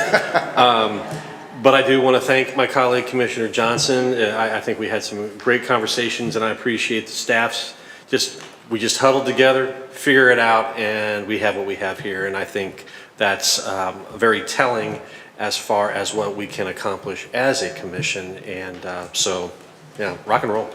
Commissioner Lawson? Yeah, very, very pleased with the document. I think it helps us to move things through more quickly. Kind of we're a new commission, so let's do things in a new way. Pretty excited about it. I think that's great. It's great. Thank you, Jay. Commissioner Withington. Okay, the sense I get of it is, and it's not too difficult to hit, is that we are all good with the documents set before us. So the instruction I believe we would be giving the staff is to go ahead and put it in the form for us to consider at our next meeting. Counselor, did you have something you want to add? One small thing, and I appreciate Commissioner Lawson bringing this up. On special sessions, would you prefer 2/3 majority to set them or majority? We talked about that. I don't know that it's really going to be a big issue one way or the other, but I wouldn't mind some some direction on that one. The thing is, because to do in a special session requires additional action on the staff department and additional expenditures of county assets, my preference would be to keep it at 2/3 because that's where it is, but I am not exactly, that's not a hill I particularly am interested in dying on. Is there any other, but since that seems to be the only one before we turn that over, does anybody have any particular thoughts that they feel strongly about on that? I'll just Commissioner note, Wagner. I think originally it was majority. And I think I fall into if it ain't broke, don't fix category. So unless this has been an issue for the last couple of years, I tend to think let it ride until it becomes a problem. And then we can deal with it at that time would be my suggestion. So and let it ride means back to majority? Well, I think on 3041, correct? No, 30.16. Oh, I'm sorry. Sub D, special sessions. So I think the original language has been 2/3 majority on that. Then in that case, I'll say since it says 2/3 and it hasn't been an issue, let it ride until it's a problem. I admire your flexibility. One has to be in this chapter. Got it, okay. So, if that's, does staff feel as though they have sufficient instruction to go forward with this?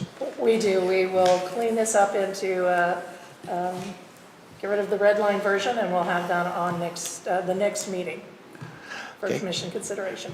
Just in case, okay, so that we will conclude this part of the discussion if everybody has talked out on that one. That brings us to remarks by the county administrator. Please proceed. Yes, just a couple of items. First of all, is to remind everyone that the next meeting is actually in 2 weeks, on March 29th at 6 o'clock. My guess is it will be I guess all of them going forward will be a business session, but it will sort of be wrapping up our prior practice, assuming that the ordinance gets passed on the 29th, which means it will go into effect with the first meetings in April. So, thank you. Very good. That brings us to commissioner comments. I'll go around the board, but let me know if any commissioners feel as though more conversation is required on any subject whatsoever. Commissioner Withington. Commissioner Lawson. I'm sorry, I got something. Go ahead. A couple of things. I want to know where we are on the prayer issue. I'd like to get that addressed and closed as well as we did all of this. So maybe next commission meeting we can get that addressed, put it on the agenda, and then talk about it and get it approved. Okay? The other thing I want to talk about was I had an interesting evening. Kind of upset me a little bit, but I want to bring it forward. Went to the debate or candidate forum, whatever it was. Got to see our county councilor in action as a city administrator. But anyway, as we were talking about it in that discussion, one of the gentlemen who's running for the mayor position had talked about the need downtown, and he's right, that we really need to look at parking. And that he was looking at the county, of course, kicking in money, partnering with the city, and building a high-rise parking or some kind of special parking lot. Not a bad idea, but at this point in time, I think this county has got so much that it needs to get done. That is something we've got to get addressed. Parking here is horrible, but in its own good time. But one thing that did bother me was that he had talked about the fact that he had had meetings with our presiding commissioner, with our county administrator, if I understood him correctly, and that there was some discussion going on already with the parking garage. I wanted to know if that was the case, and if it was, whether a commissioner sits on whatever board or attends whatever meeting, I think when something as vital as talking about that, large amounts of money, I would have liked to seen that before now, brought forward to the other commissioners and kind of discussed and said, hey guys, I'm going to go into this discussion. They're talking about it. Give me some input. What do you think about it? Do you think it's a good idea? Think we can fit it in the budget next year? Blah, blah, blah, that kind of thing.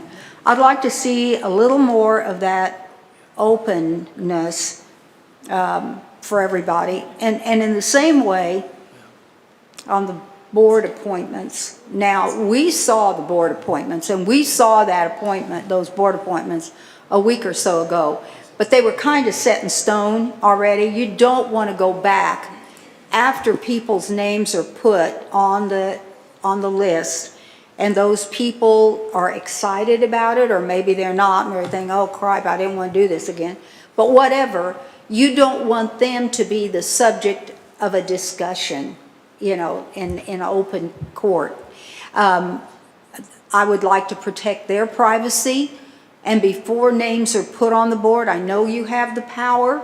You have the power. It says it in the Constitution, but nevertheless, I think that something as simple as just saying a simple call or a simple email through our administrator saying, I've got 5 boards here, guys. Here's some names I suggest. Have you got some names? Let's talk about the names, and then let's make a conscious decision. Because all of us, as I've said 1.5 million times, every single one of us sitting up here has been given the power of the people. They elected us, and they expect us to make decisions for them that are proper, and we've got that responsibility. So I feel that we ought to all be included in those kinds of things. In the past, you've had your negative environment, but now I feel like we've got a phenomenal group of people. We've got an unbelievable staff. I can't say enough about your staff. These people are fantastic. We are so darn lucky to have them.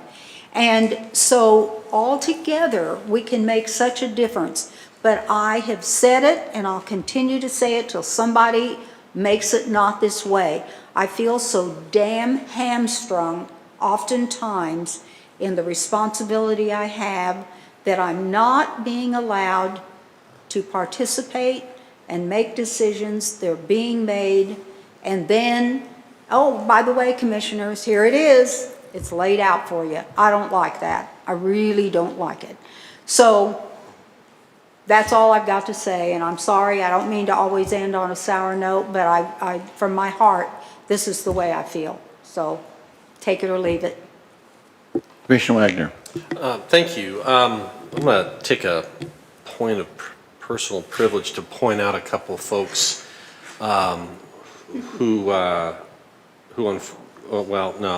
it's kind of hard to say it, so I guess I'll just say it. Some of you may know him very well, but Mike Burke, who was an important person in the Northland and in the city of Kansas City, passed away kind of suddenly last week. His memorial is tonight, and I hope to join that a little bit later. For those of you who don't know him, he was a city councilman for the city of Kansas City back in the 80s. And his contributions to our region are many, and for those who know of Synergy Services, it would not exist but for Mike Burke's involvement. He helped us declare in 2006 Kansas City as an All-America city. And the list can go on, but I wanted to take this public moment to recognize him. There are so many who know him well and know of his achievements, but I think they bear at least a public saying this evening. The other person I want to mention is a woman by the name of Mary Williams Neal, who served on the City Council of Kansas City in the 90s. I served with her on the Board of Parks and Recreation for Kansas City until I left that board at the end of February. Earlier this week, actually Monday, she was to speak and really facilitate a meeting of some sensitive nature that, as usual, always has to do with money and how that money is spent. And unfortunately, before she had the opportunity to do that, suffered a heart attack and was rushed to Research Medical Center. I've known her for a number of years, and as I said, haven't had an opportunity to serve with her 3 years on the Board of Parks and Recreation. And the suddenness of what happened to her is, I think, a reminder to all of us that we only have so much time, and I say that not knowing if she has passed, but she's not doing very well. And so I want to take this opportunity publicly to think about her, recognize her, and ask for those who may feel the wish to do so to pray for her and her family. I know that I will.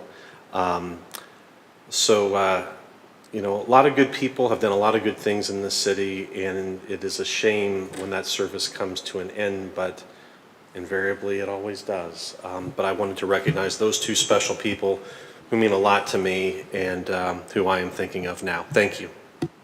Commissioner Carpenter. Thank you. No comments. Commissioner Thompson? Commissioner, okay. I just want to acknowledge the fact that we came through a really good process here. Lots of give and take on this, but I think the result is certainly worth the effort that was put in by all parties, particularly Commissioner Johnson, Commissioner Wagner, on this ordinance issue that we have just finished discussing. And I appreciate the fact that we can, as a body, discuss an awful lot of things and then come out of it with a consensus view and go forward to work to solve issues that are important to our constituents.